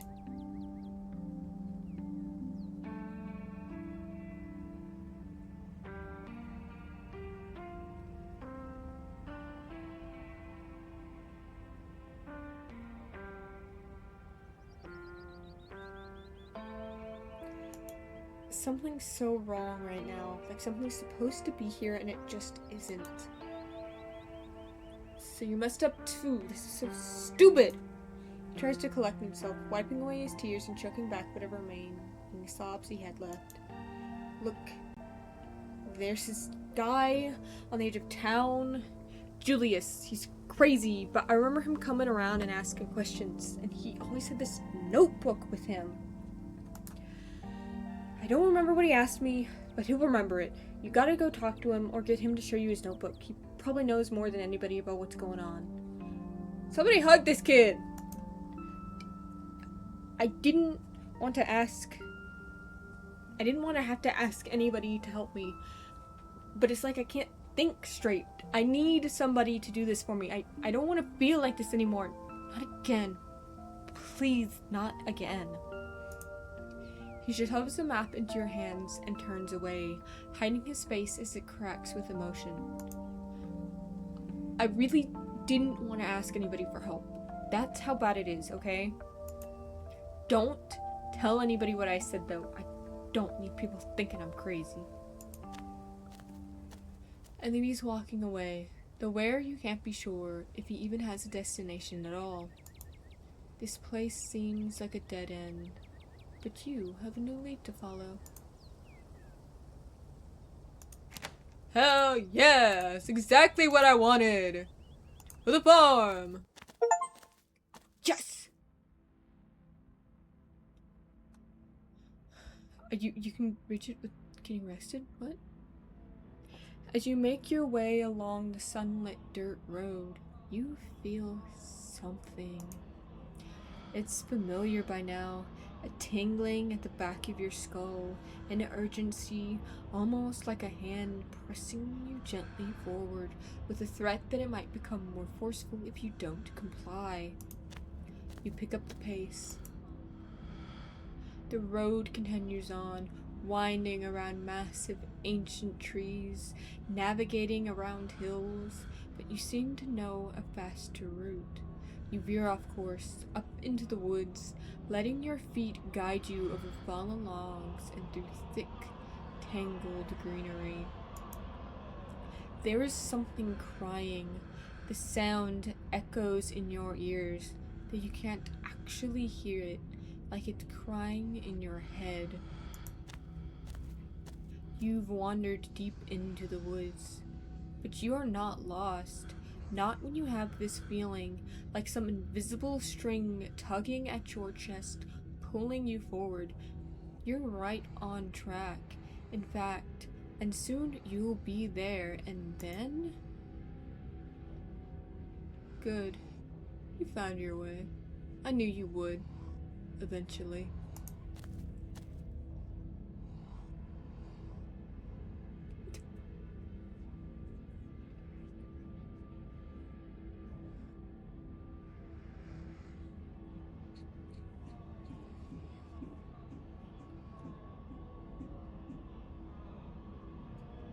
Hold the fuck.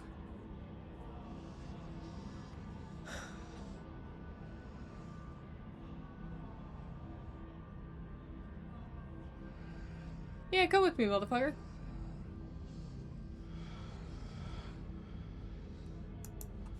I have to go to the farmhouse, don't I? You do. I'm sorry, Ren. Know that I never wanted you to do all this alone. But the witch rushed things. I imagine she's trying to keep us apart. I'm afraid that words of encouragement are all I can offer. I would much rather be by your side through this, but she's dangerous to me.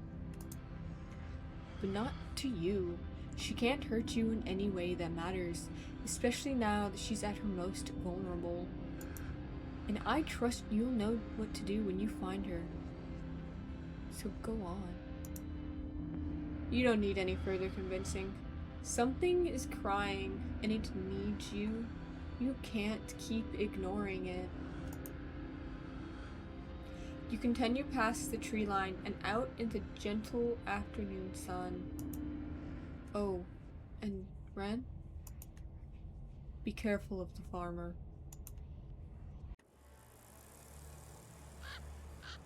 As soon as the twin farmhouses come into view, the feeling gets worse. Every muscle in your body tenses, terrified for some reason of taking another step forward, afraid you won't be able to stop. But you want to keep walking, don't you? The invisible, eager thread tugs at your chest. Hold on, slow down, Irma. Where's the sheriff? I already said I called him on account of Bo went into the Tremaine house to give Julius a piece of his mind, and he ain't come back out since this morning. Duke wanted to go in after him on his own, but I told him to get some help first, and we called the police. So they went in with Duke, they being the sheriff and that white deputy, the one with the sunglasses. That's when I heard a gunshot and this sound, the worst shriek you've ever heard. So when the black deputy went in after him and nobody come out since, it's starting to worry me. I'm running out of folks to call for help. Wait, is that Ren? What up? Did the whole town get a memo about this? Ren? Ain't that the Scarlet cousin? Yes. This doesn't bode well. You really have a way of showing up at the worst times. You know that? Yeah. First that kid from the diner, now some Scarlet relative. People are crawling out of the woodwork, yet not a one has been any help. Hold on. What was that? Kid from the diner. You mean Avery? Is that right? I don't tend to go in there myself. That's one of Tremaine's haunts. And now that I think of it, that kid comes up here every now and then to trim Julius's hedges. Those two must know each other. And this Avery showed up before I had a chance to call the police, so Tremaine must have called. But that could mean Julius may have needed help with something, and none of us have to jump to conclusions about what that thing might be, alright?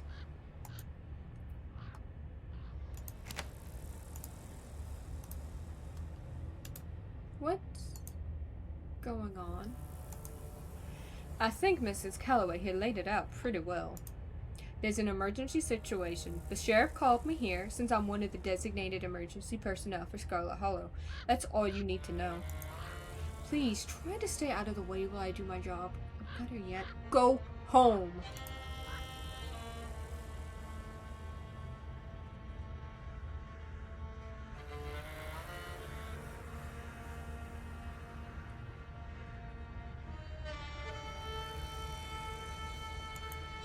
Why was Bo trying to give Julius a piece of his mind? I'm sure we don't need to get into that. Why, Irma, you've already had to tell the police. I tell it as many times as I have to if it means somebody gets something done about it. He and his daddy was growing a showstopper pumpkin for the state fair, and a couple days ago it vanished out of the patch, which of course had the boys concerned, considering it was over 1,000 pounds. But they know who done it, since we all know how Tremaine is about the property line. Bo and his daddy did right and went to the police first, but of course they wasn't much help. Never are when it comes to Julius. They're scared of him, I bet. The words sound tinny in the thick air. Your mind is trying not to hear the woman. Your focus slipping, but you persevere. So Duke was talking about taking manners into his own hands. Not the first time he went on a tear like that, nothing usually comes of it, but Bo took it serious. Said he wanted to talk some sense into Julius. We told him not to, but he went up there anyway, even though we both said how dangerous it was. He was proud of that pumpkin, said it was going to take home the grand prize. And now it's been hours, and he's still in there. Every question you ask is more time spent not being where you're supposed to be, and time isn't something you should be playing with right now. The itching in your head has told you as much. Alright, away we go. Oi! Enough questions.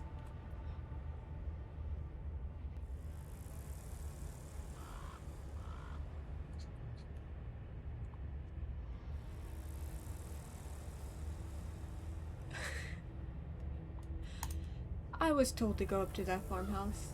I'm going to do that now.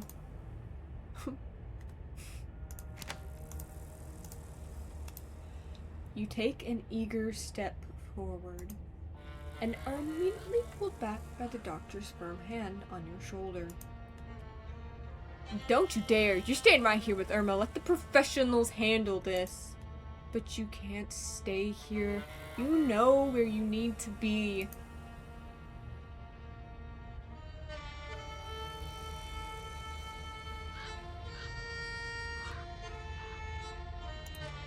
You don't let the doctor hold you back a second longer. You start back up the hill, tearing loose from her grip. It seems like she didn't expect you might try again. Jesus, Ren, can you at least pretend you have a survival instinct just for one day? You can hear her trailing behind you. It sounds like she's jogging, but she doesn't seem to be catching up to you. Maybe you're running. It's hard to tell. She's yelling too, some further words of warning, but the neglected farmhouse looms above you. Your destination so close now. The door opens, the rusted hinges screeching. You step across the threshold. Dr. Kelly's hand is on your shoulder, trying to pull you back, but you pull forward instead. And the doors swing shut behind you both. What the fuck? What the fuck?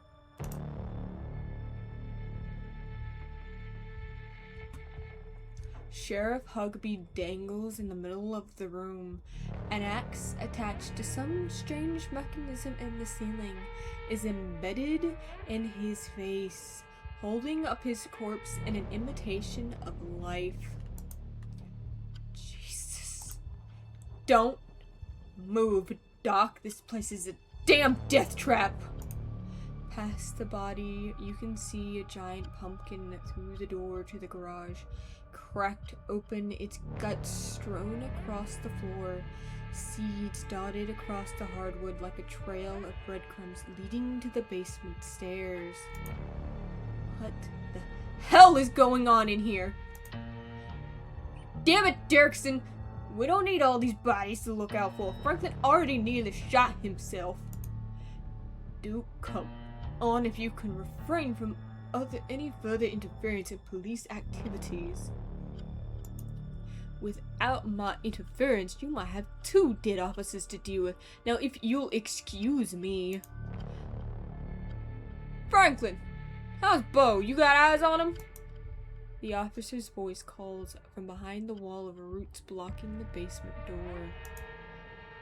Yeah, he's breathing. We're trying to help. Is that Donner kid? I should have known. You and Julius have been conspiring, haven't you? What'd you do to my boy? Everybody shut up!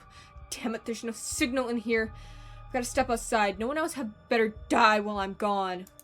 The doctor pulls at the door, but a weave of fibrous tendrils hold it shut. It would seem that the same forces that let all of you in refuses to let anyone leave. We stuck here. What the hell are we supposed to do now? But you already know what to do. Approach the basement. You start down the hall, and as if expecting your arrival, the vines seem to shift, parting slightly, letting you through. What? Who the hell?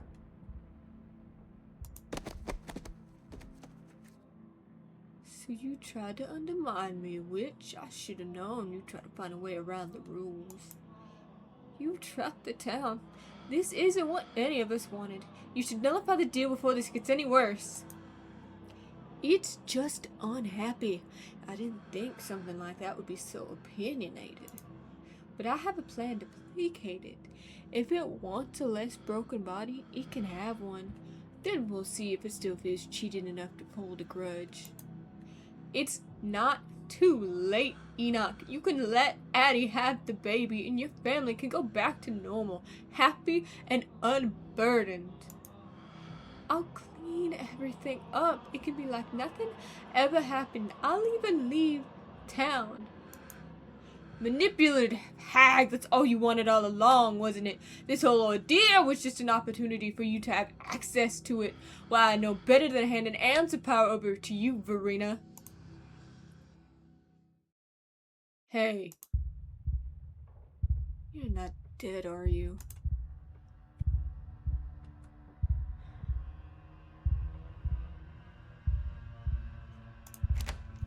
Enoch's a grade A bitch. That's what he is.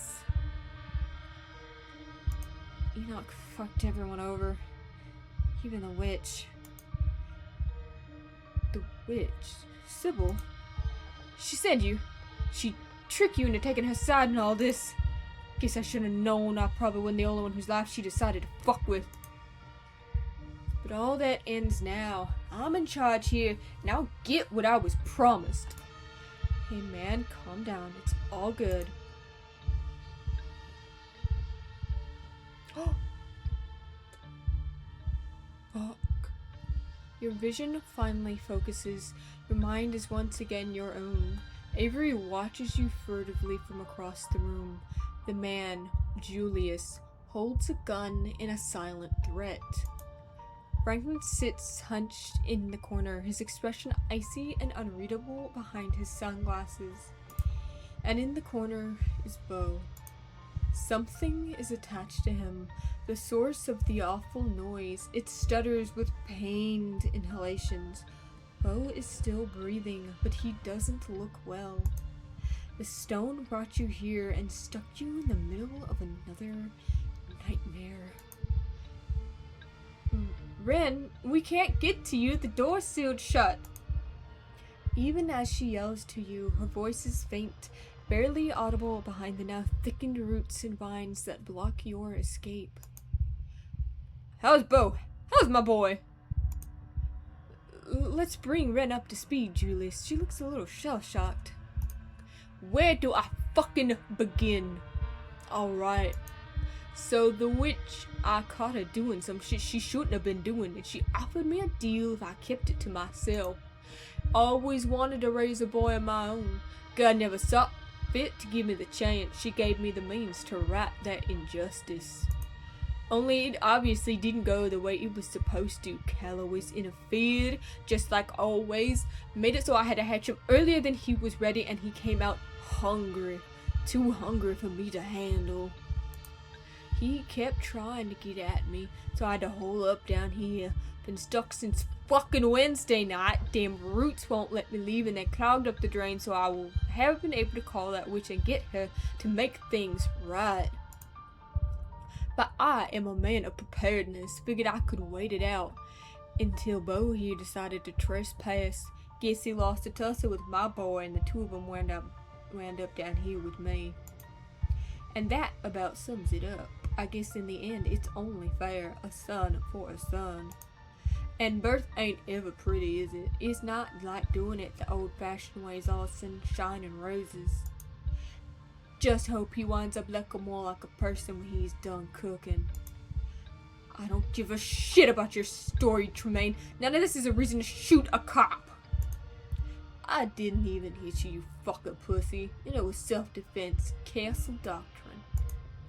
What in the hell are you talking about down there? What are you doing, my bow? Calm down, Calloway. We got this situation under control. Just let us talk it through.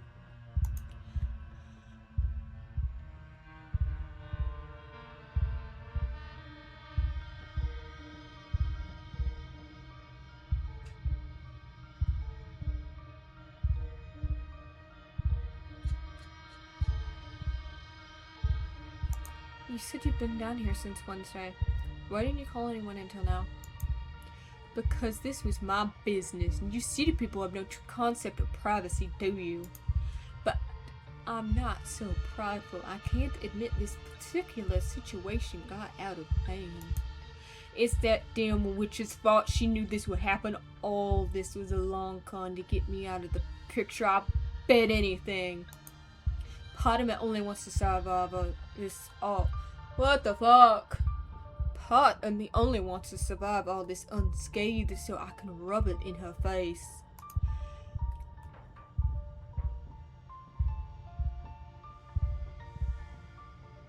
Avery, what the hell is going on down here? You don't have to answer, kid. I don't need my business explained to every stranger who decides to pay me a visit. It's okay. Ren's been through a lot of stuff like this lately. She must be an expert at this point. Asshole! I say lovingly. Avery's, I think, my favorite. So, Julius hatched a baby out of the pumpkin. The really big pumpkin. You probably saw it upstairs. And then he was stuck in the basement for a couple days while it was upstairs, crawling around, looking for food. Then, unfortunately, Bo showed up. All I heard was some yelling and crashing around up there. Then I wound up with the shit on my hands, so I called the kid to come try and help me sort it out. That's me. Julius thought my plant expertise would come in handy. I can't say it's been that helpful though. I feel like the baby is freaking out more than ever. Getting it out of Bo without killing him doesn't seem easy or possible. Or would have been better if everybody in... Better. What the fuck? Would have been easier if everybody in town hadn't decided to show up uninvited.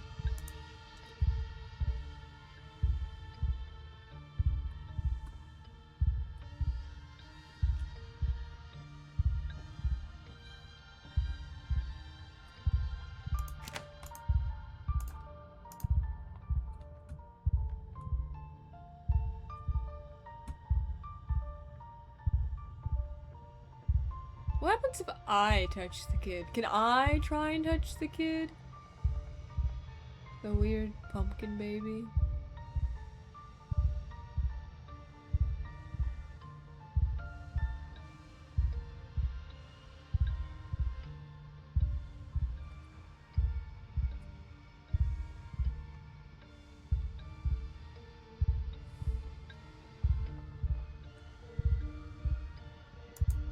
Bo, can you hear me?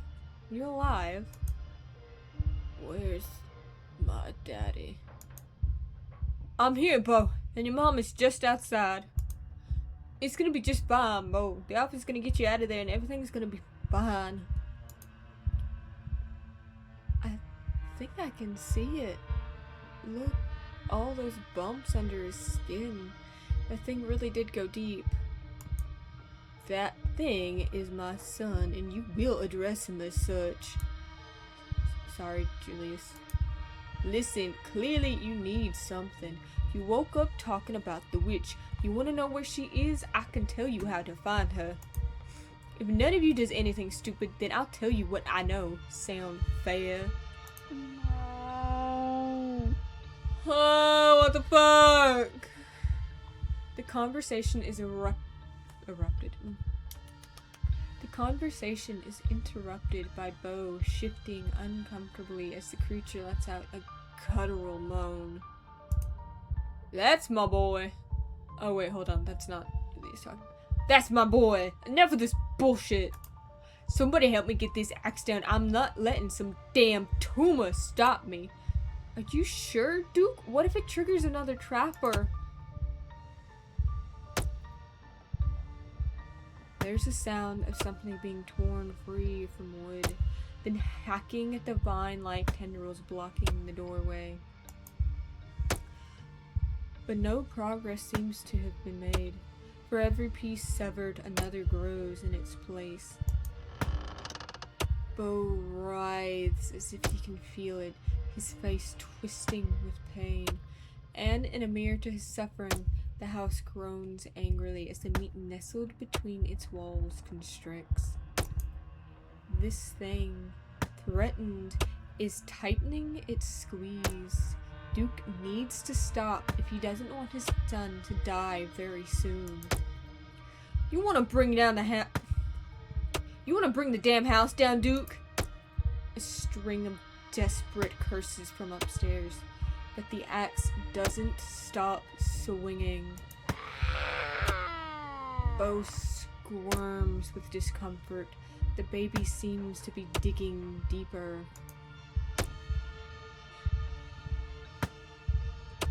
Duke, if you want us to save Bo, you have to stop swinging that axe. It's killing him. Shit. God fucking damn it. The frenetic hacking stops. You got 5 minutes, Ren, you hear?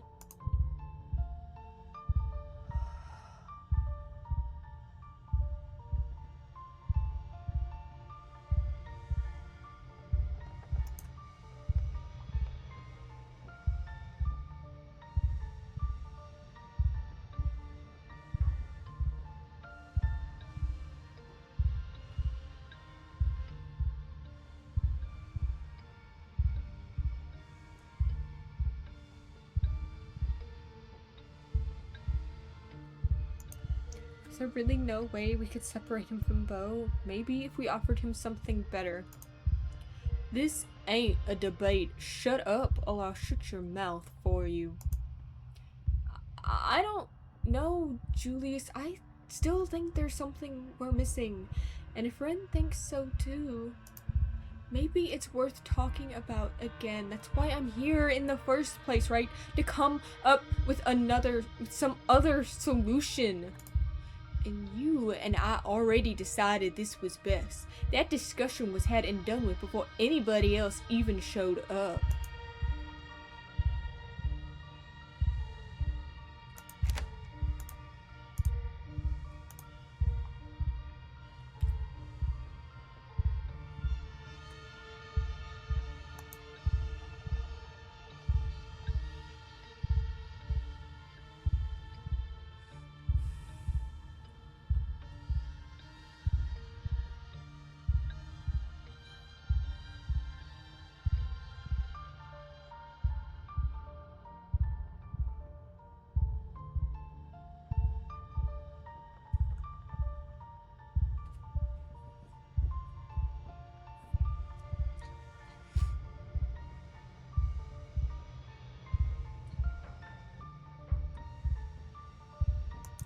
Why do you even want a kid? Like, I need to explain myself to you. You make a habit of going around asking everybody why they had kids. What if I'm the one asking? I never thought you were the kind of guy who wanted a family. You seem to like being left alone. So why? Fine, only because you're asking. Kids give me something to live for, something to do right for, some hope that life goes on after I die. Same reason anybody has kids, damn it, I don't know! Sorry, Julius. Should have talked to you more. Or come out here to visit. You did plenty. Don't worry about it.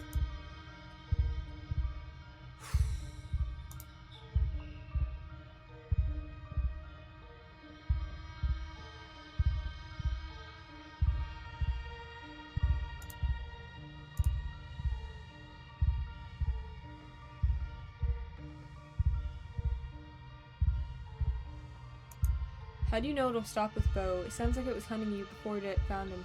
What happens when it gets hungry again? I don't appreciate you trying to pick this all apart. Just sit there and stay quiet and we won't have trouble, got it? It won't have time to go after you, Julius. You'll be in handcuffs as soon as I get the chance. Says the man who is not currently holding a gun. I'm the authority now. Best you act like it.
What exactly did you catch her doing that made you make a deal with her? With you? What exactly did you catch her doing that made her make a deal with you? Look, I'm a man of my word. She told me I'd get what I wanted, and I told her she'll get my silence. I'll stand by that. That being said, perhaps it had something to do with that husband of hers, and whatever it was he was sick with. Husband? She's married. She's so young. Young? That old crone? We must be talking about different people, kid. Sybil is definitely not young. I mean, she's got kids. Like, I'm sorry, but like, her youngest, Kanika's like in her 20s, right? The woman is at least in her 40s. I wouldn't call that young. I wouldn't call it old either, but like, Sybil definitely looks older. I assumed she was like in her 60s when I first saw her, so yeah, she's definitely not young. And it ain't like she's married now anyway. He's been dead for some time on account of the illness. No. Bo twitches, his skin blossoming with fresh bruises as the thing takes more of him. Fuck.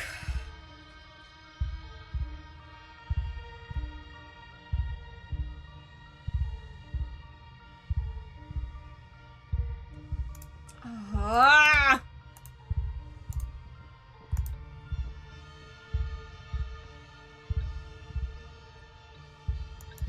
Miles said you had a notebook, that you asked him a lot of questions. He sent me to you to get help fixing something that's wrong with the world. I don't go around showing my notebook to just anybody. For all I know, she sent you up here to test whether I'd be able to keep my mouth shut or not. But that's some extremely vague shit anyway. What am I supposed to do with that? I don't know what's wrong with the world. I've been stuck in my basement for the past 2 days. What the hell do I know about what's going on out there? Can't even get in contact with the old crumb because the tap's all clogged up. Not that I didn't fucking try. If it's Miles, did something happen to Sybil? He would ask her for help if she was okay. Maybe she's in trouble? As if that hag would never get into any trouble she didn't mean to get into. Not that you'd be able to understand that, not with all that tea she pours down your throat, and the throats of damn near everybody in town. She got just about everyone convinced she's God's gift to the Hollow. Ah!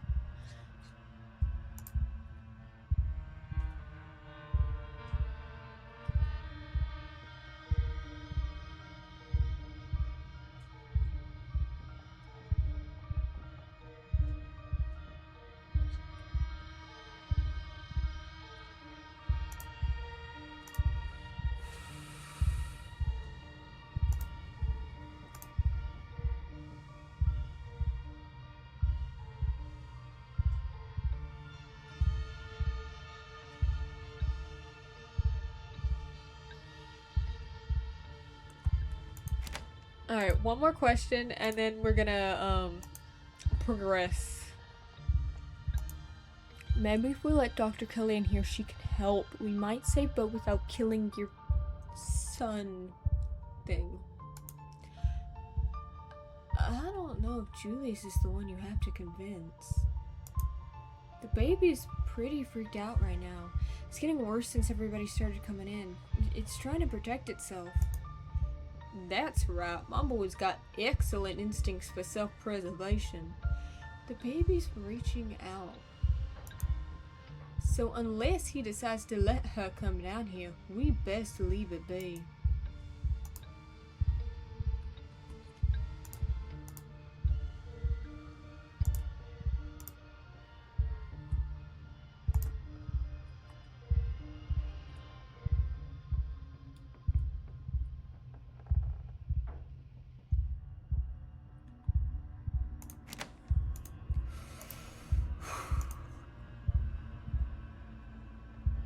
I'm not.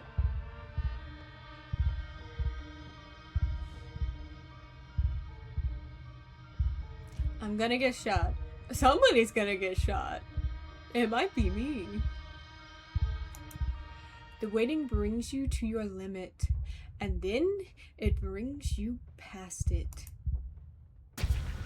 You move quickly, diving across the small room, scooping up the shears on the floor as you zero in on Bo and the thing slowly eating its way through him.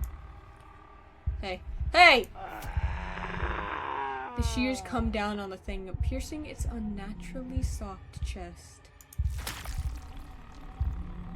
As you tear the thing open, Bo's stolen blood pours out of its orifices in a thick sludge.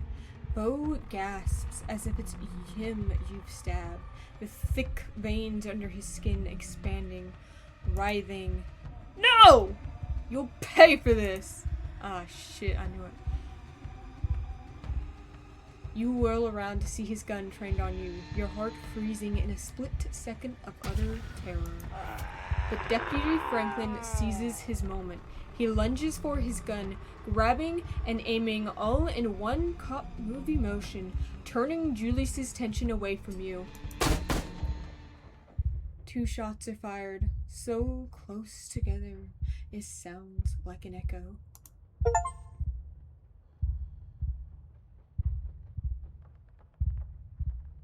You scramble back against the wall. The aftermath of the momentary violence comes into focus, your ears ringing, muting your surroundings.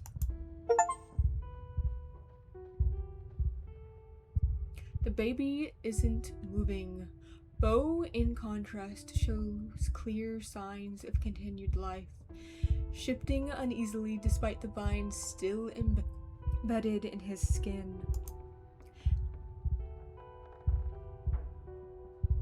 And the 2 men, Franklin, gasping his last, bleeding profusely from a wound in his neck, and Julius, a clean bullet wound on his temple, dead already.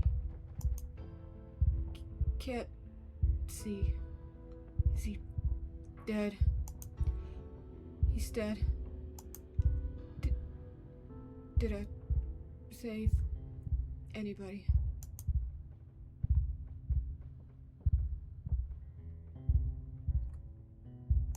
Yes, officer. You saved me.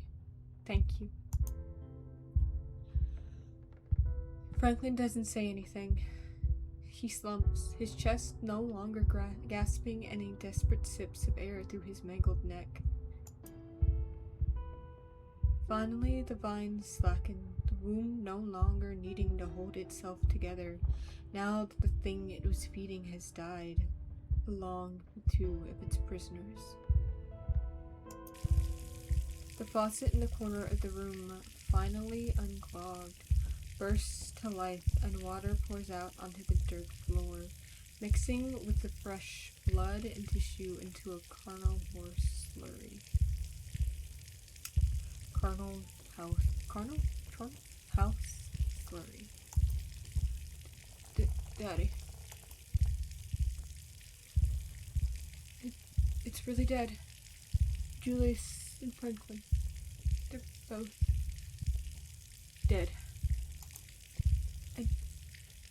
Oh, God, I don't think he's gonna be okay. I was supposed to help. Your hands are wet.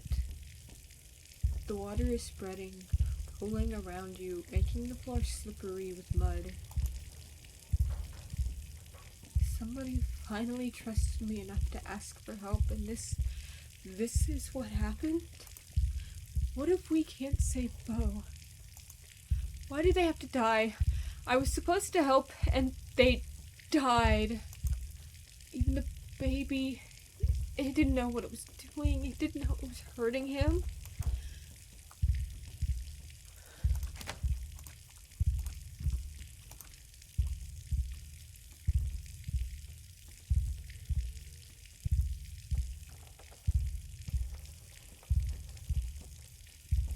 No, Avery, don't do this to yourself.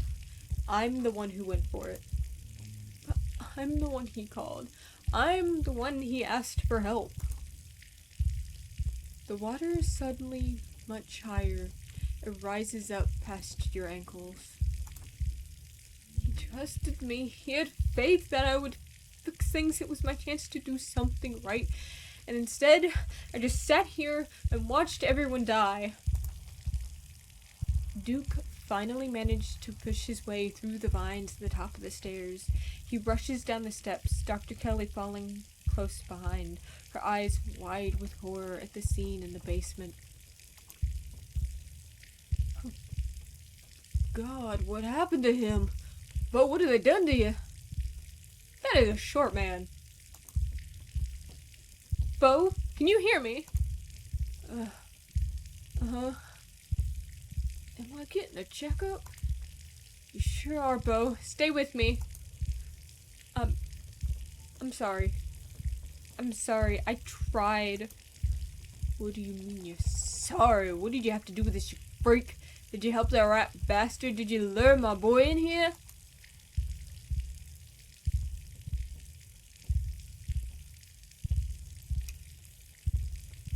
Huh? Just kidding.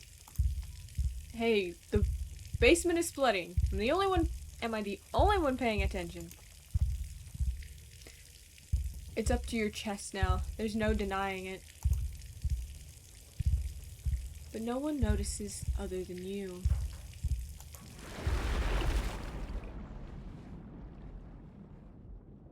But it doesn't matter. Your thoughts are swallowed by the flood.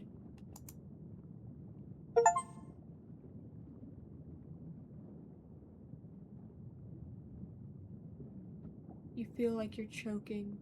There's water in your lungs, or there should be. Your ears are filled with the sound of a rushing current. It's cold and dark, and there are people screaming somewhere.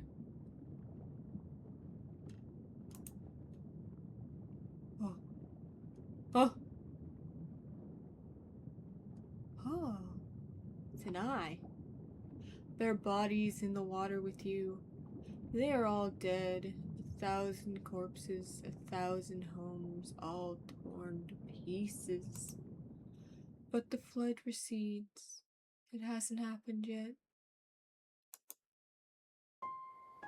You are the mother of a daughter, and your daughter has told you about her terrible dream. It's going to kill everyone. You are not the one who had the vision. Not yet. It has only been described to you by the daughter you have been teaching, as your mother taught you.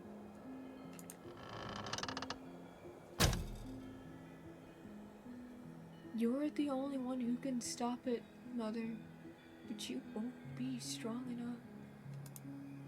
Her words are heavy.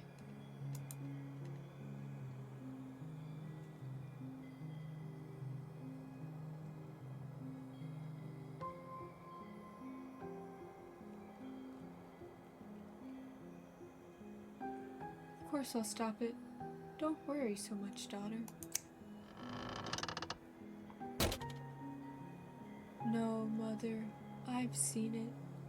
You will try to stop it, and you will die. But there's another path. Take my power. I give it willingly.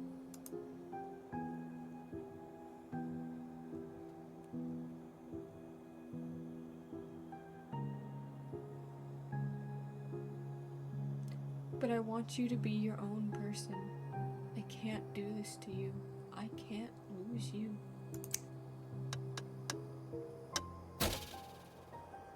You will lose me in any path but this.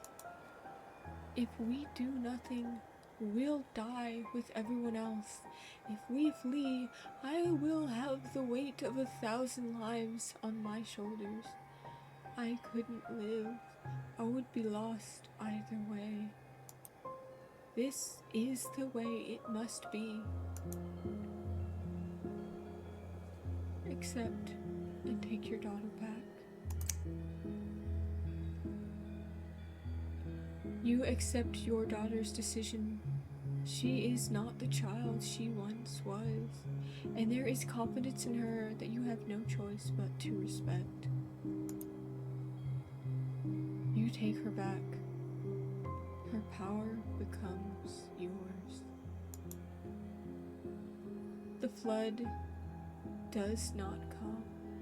The village is saved, and no one ever knows the sacrifice that was made for their lives.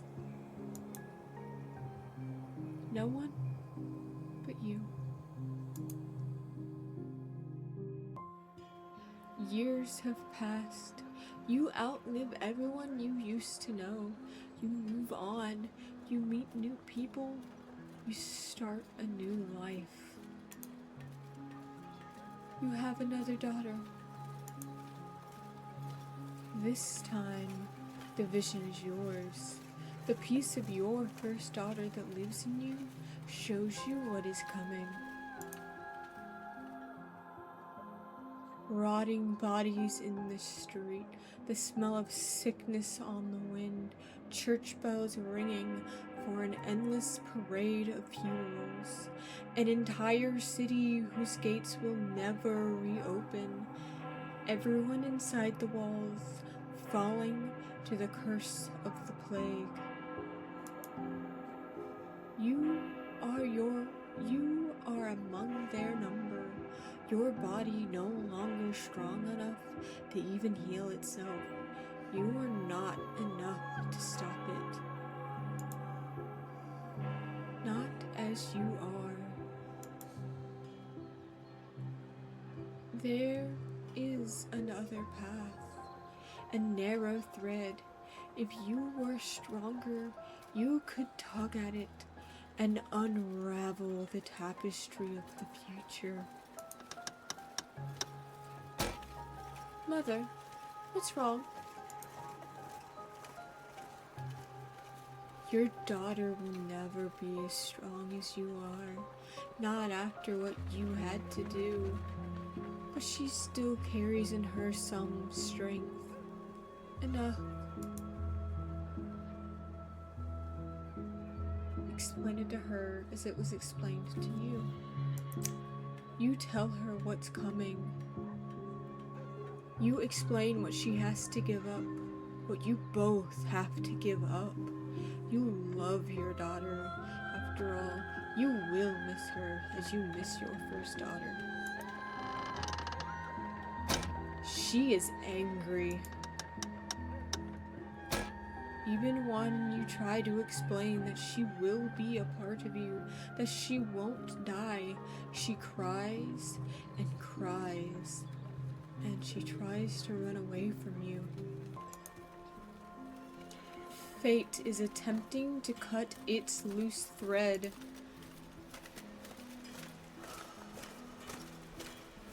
The entire city rests on this decision. Stop her from leaving.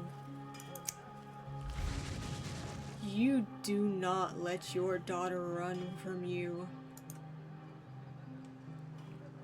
No plague comes. This city never knows that it would have been a ruin. But there is an unhappiness in you. She does. Damn it! But there is an unhappiness in you. She didn't understand. And what you took of her is angry, confused, restless. You will have to carry that with you. It is part of the burden of what you are. Though no one knows the depths of what you have done over the years, you have not escaped notice. You find yourself in a capital, in a place whose name has changed too many times to count. A war is brewing. The eyes of those who hold fate in their hands are on you, their lips asking which threads to pull and which to cut. And the tapestry is once again revealed to you. The war rages. It never stops raging. Bleeding that spans generations. Children born to die. Decades of pain that leave a raw wound on the world. Or it ends before it begins. The few die for the sake of the many. You can guide powerful hands to crush those that need crushing. If only you have more power of your own.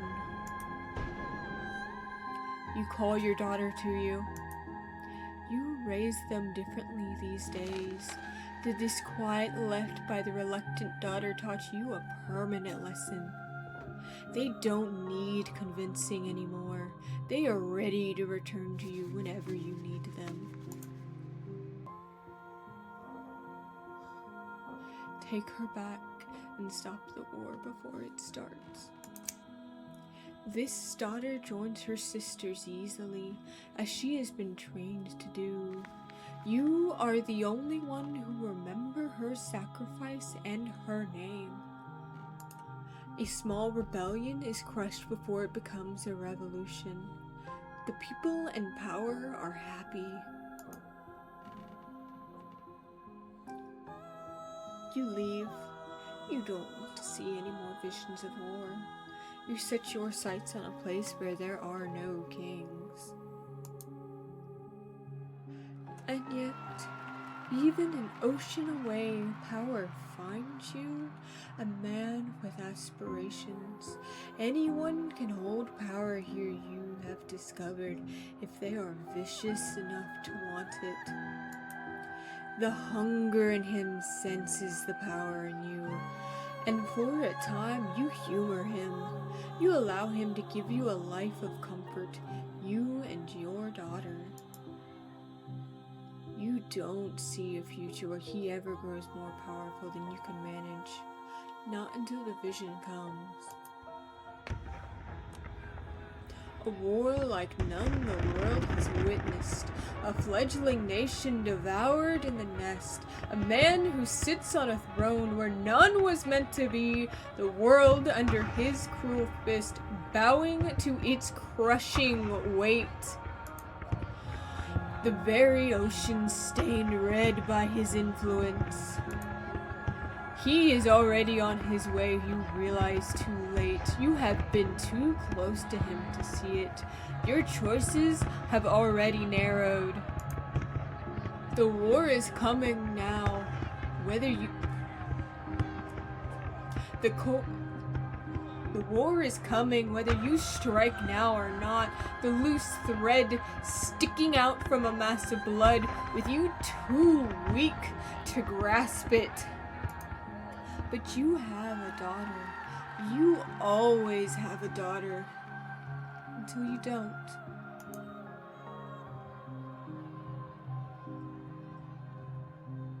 Take her back and erase the man before his name can mean anything.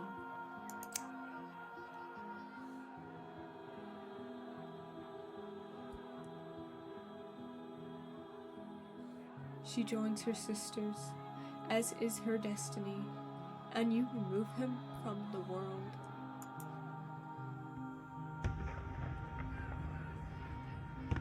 The hole where he was is filled by lesser men, none of whom remember whose shoes they're stepping into, and none of whom can hope to command the way he would have. Blood is spilled, less blood, but you still feel every drop. You hide yourself away from the world. You and your daughter. The visions still find you, but here they are small, the decisions simple. You make them all the same, helping where you can. A storm halted, a conflict settled. Until one day, when you are shown a dark pit. Splintering wood, debris trapping everyone inside, bodies burning as the very rock catches fire, children screaming as their flesh bubbles, then silence as lungs fill with smoke. You know the choice that lies in front of you.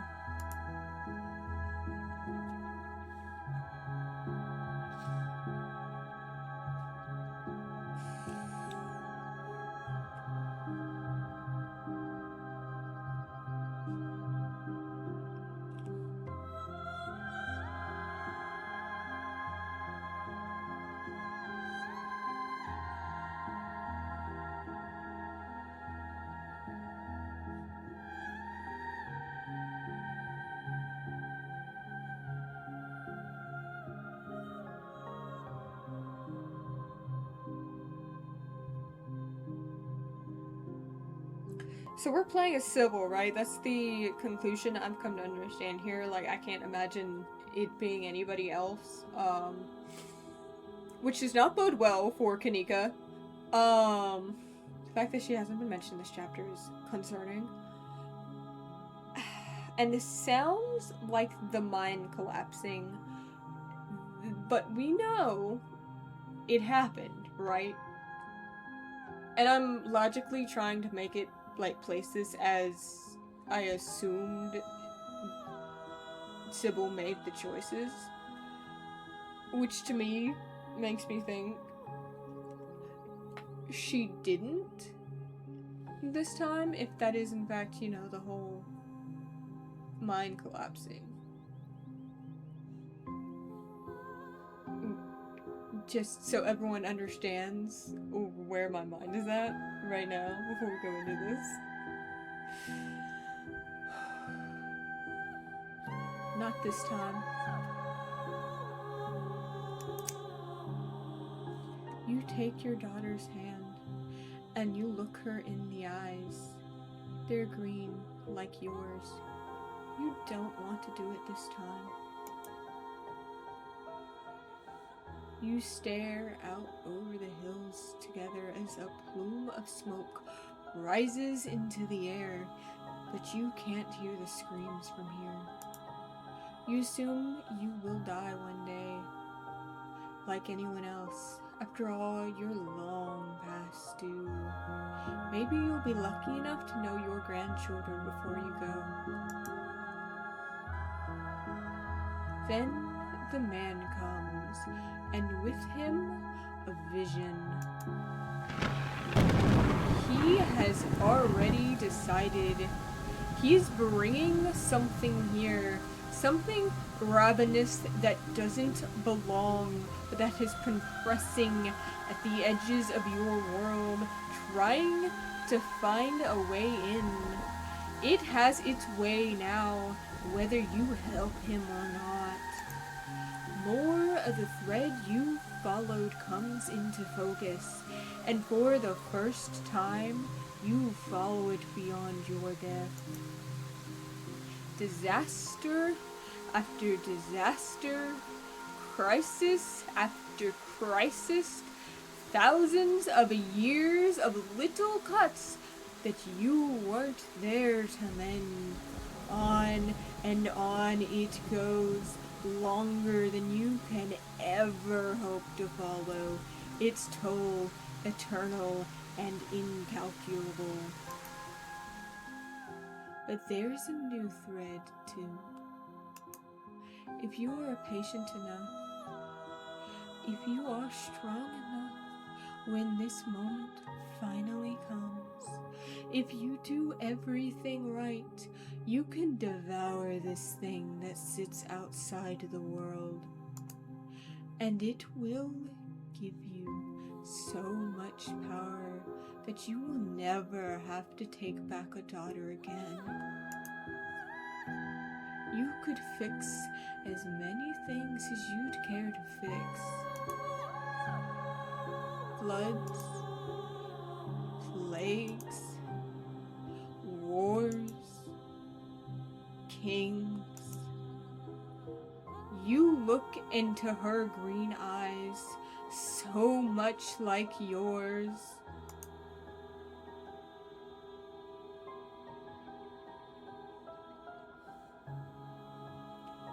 Take her back and summon the entity into the world.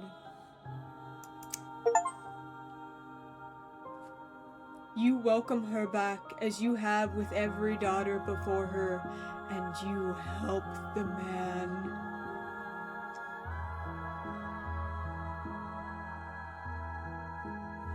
I just want to say, I got the note that I made no wrong decisions. I am fucking giddy as fuck. Fuck yes!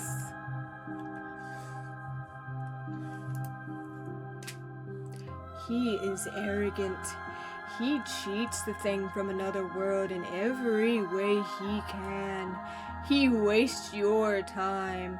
There will have to be more daughters before the day comes that this will be over. But days and daughters come and go, and you are very patient. You have to be.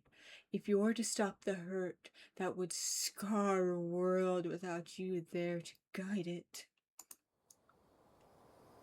And now, you are here, on the cusp of the end, the final daughter. Ren, what are you doing here? Are you real? I'm saving this shit!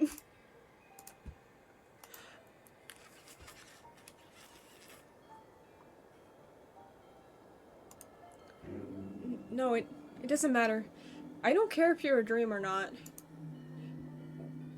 Well, I'm glad I get the chance to see you again before I go away. Man, come on! She's the one of fucking romance! You can't do that to me! Fuck! If I knew that, I would've romanced Avery.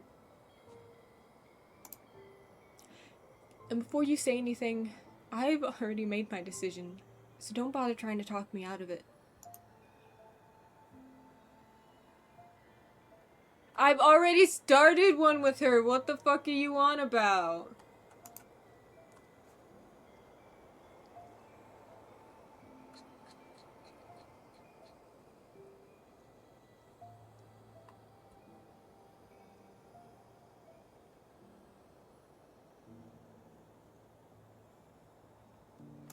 Save. I am definitely mentioning her brother. I saw your brother today. He didn't understand what was happening, but he was so upset about it. He's most of the reason I even found you. Miles? But he doesn't even like me that much. He always thought I was bossy and annoying. He was upset? It must just because he doesn't remember how much he hates me. If he did, he wouldn't feel that way.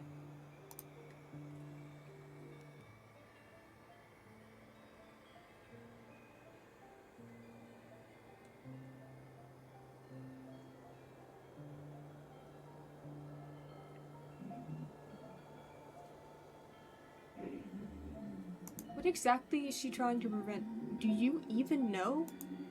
That thing that Enoch brought, whatever it is, breaking out and causing havoc.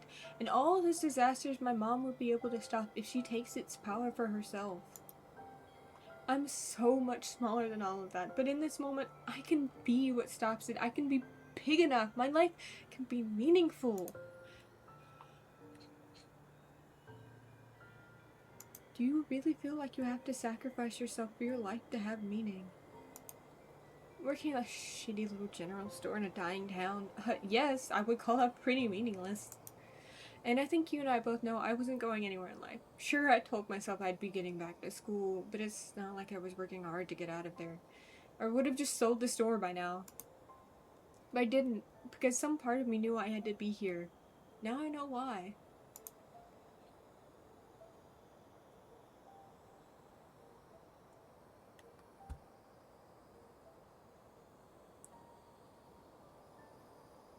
Kanika, I can't let you do this. You're too important to me. I'm not important. What I'm about to do is important. And I know what that sounds and I know how that sounds, but I mean it. How many people can say they get the chance to change the future? Like, really change it. It's okay. It's not even like I'm dying. I'm just becoming part of something else. Fuck that!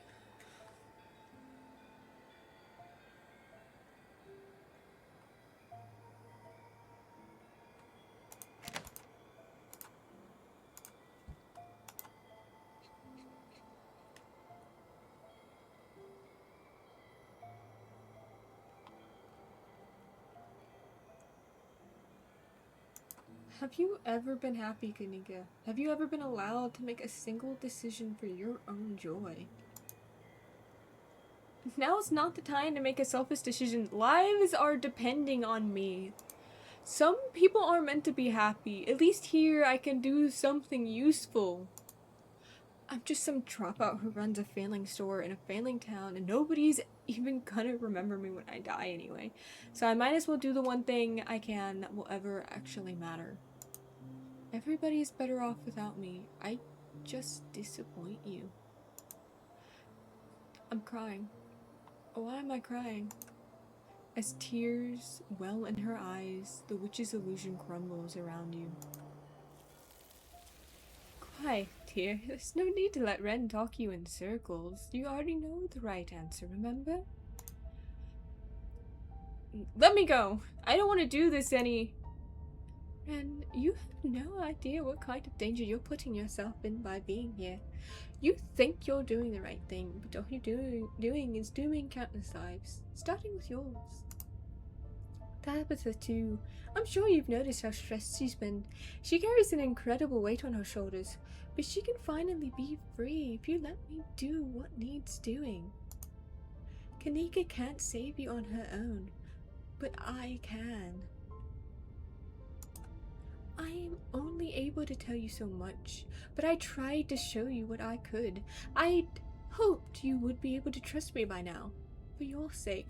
I am so glad I called earlier that she was creepy as fuck. I'm pretty sure I stated that out loud in like chapter 2 or 3 or something whenever we had that tea thing, right? She's so fucking weird to look at her doing crazy people shit. This is the only way your story gets a happy ending. Fuck that!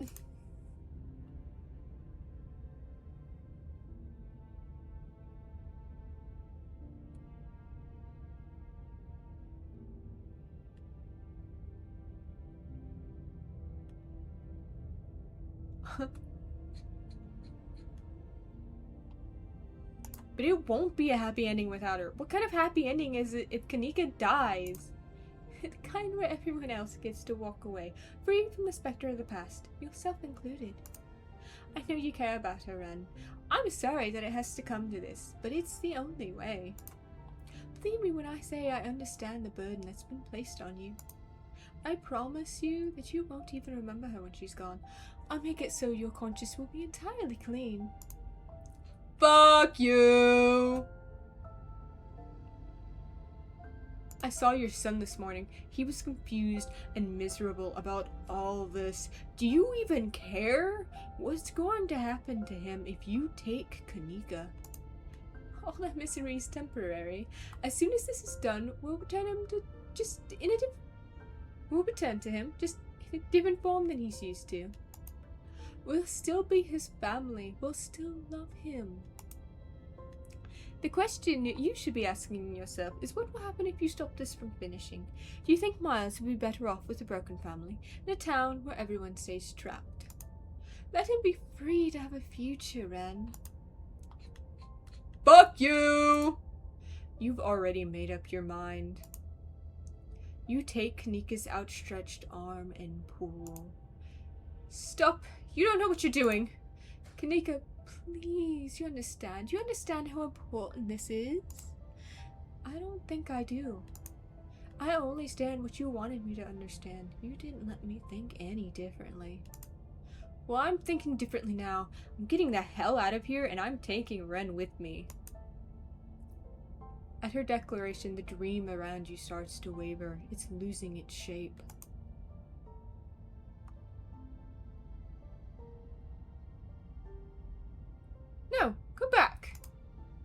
But it's too late. The illusion is coming apart.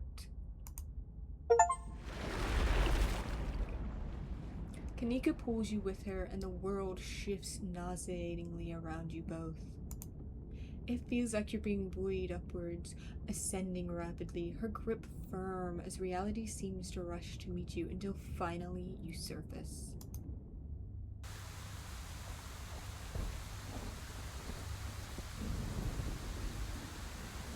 I'm flipping Sybil off just in case anyone's wondering. You're outside. It's raining. You have no idea where you are. Tulip? Tulip, where are you?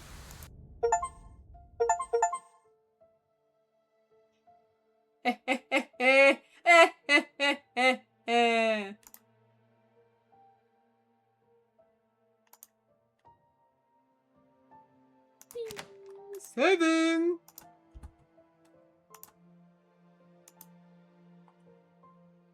I already played Slay the Princess. Continue. Where are we going?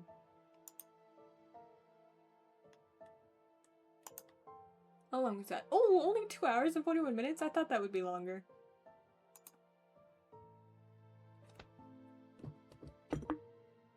While this plays, I'm gonna go look at my new Steam achievements.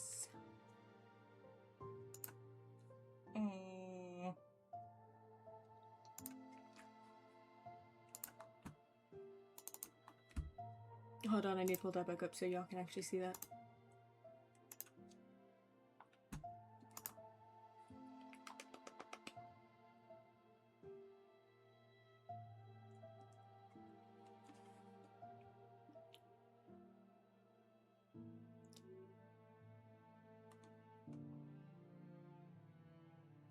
That's funny.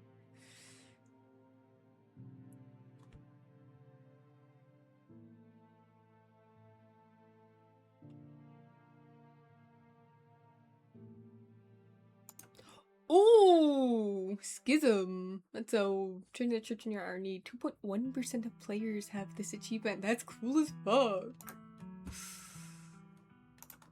God, there's so many achievements.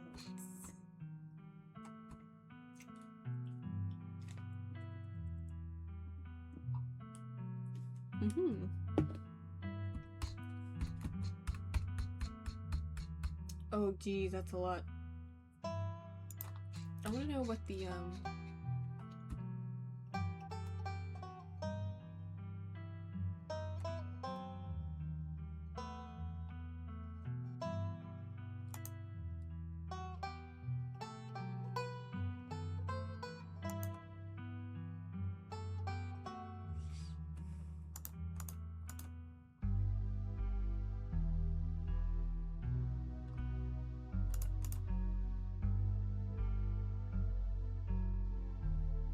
you can end episode 5 with with no one, with no cop dying. Well, I mean, with nobody dying.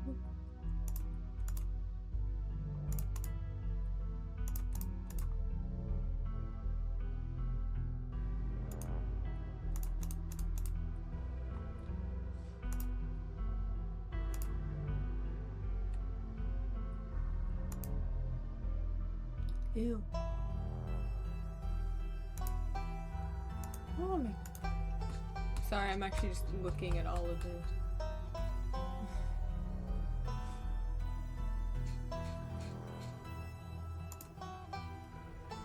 Is that the end? Yeah, that's the end. Woo! Dude, that was cool as fuck. Really enjoyed that one. I wish less people had died, but I'm just glad Bo didn't die. Especially since in this playthrough I didn't accidentally kill his dad. Yeah. This is fun! Really enjoyed this chapter and I can't wait for chapter 6 to come out. Hopefully I'll be able to play that one when it actually comes out instead of waiting like, when did this one come out? It was a while ago. I think it's been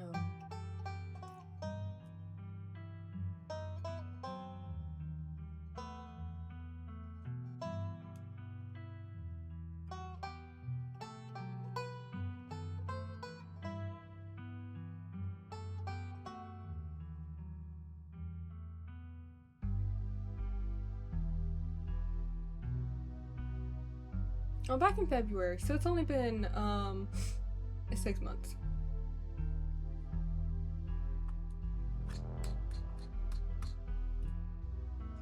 But yeah, that was fun. Hope you had fun watching, and have a good day. Goodbye.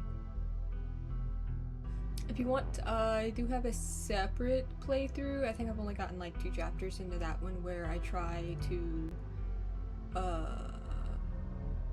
be as friendly as possible with Tabitha. I think I called it being the best cousin possible run or whatever. Something close to that. If you want to watch that, you can watch that, or watch any of the other videos I have up. Anyway, have a good day. Thank you for watching, and goodbye.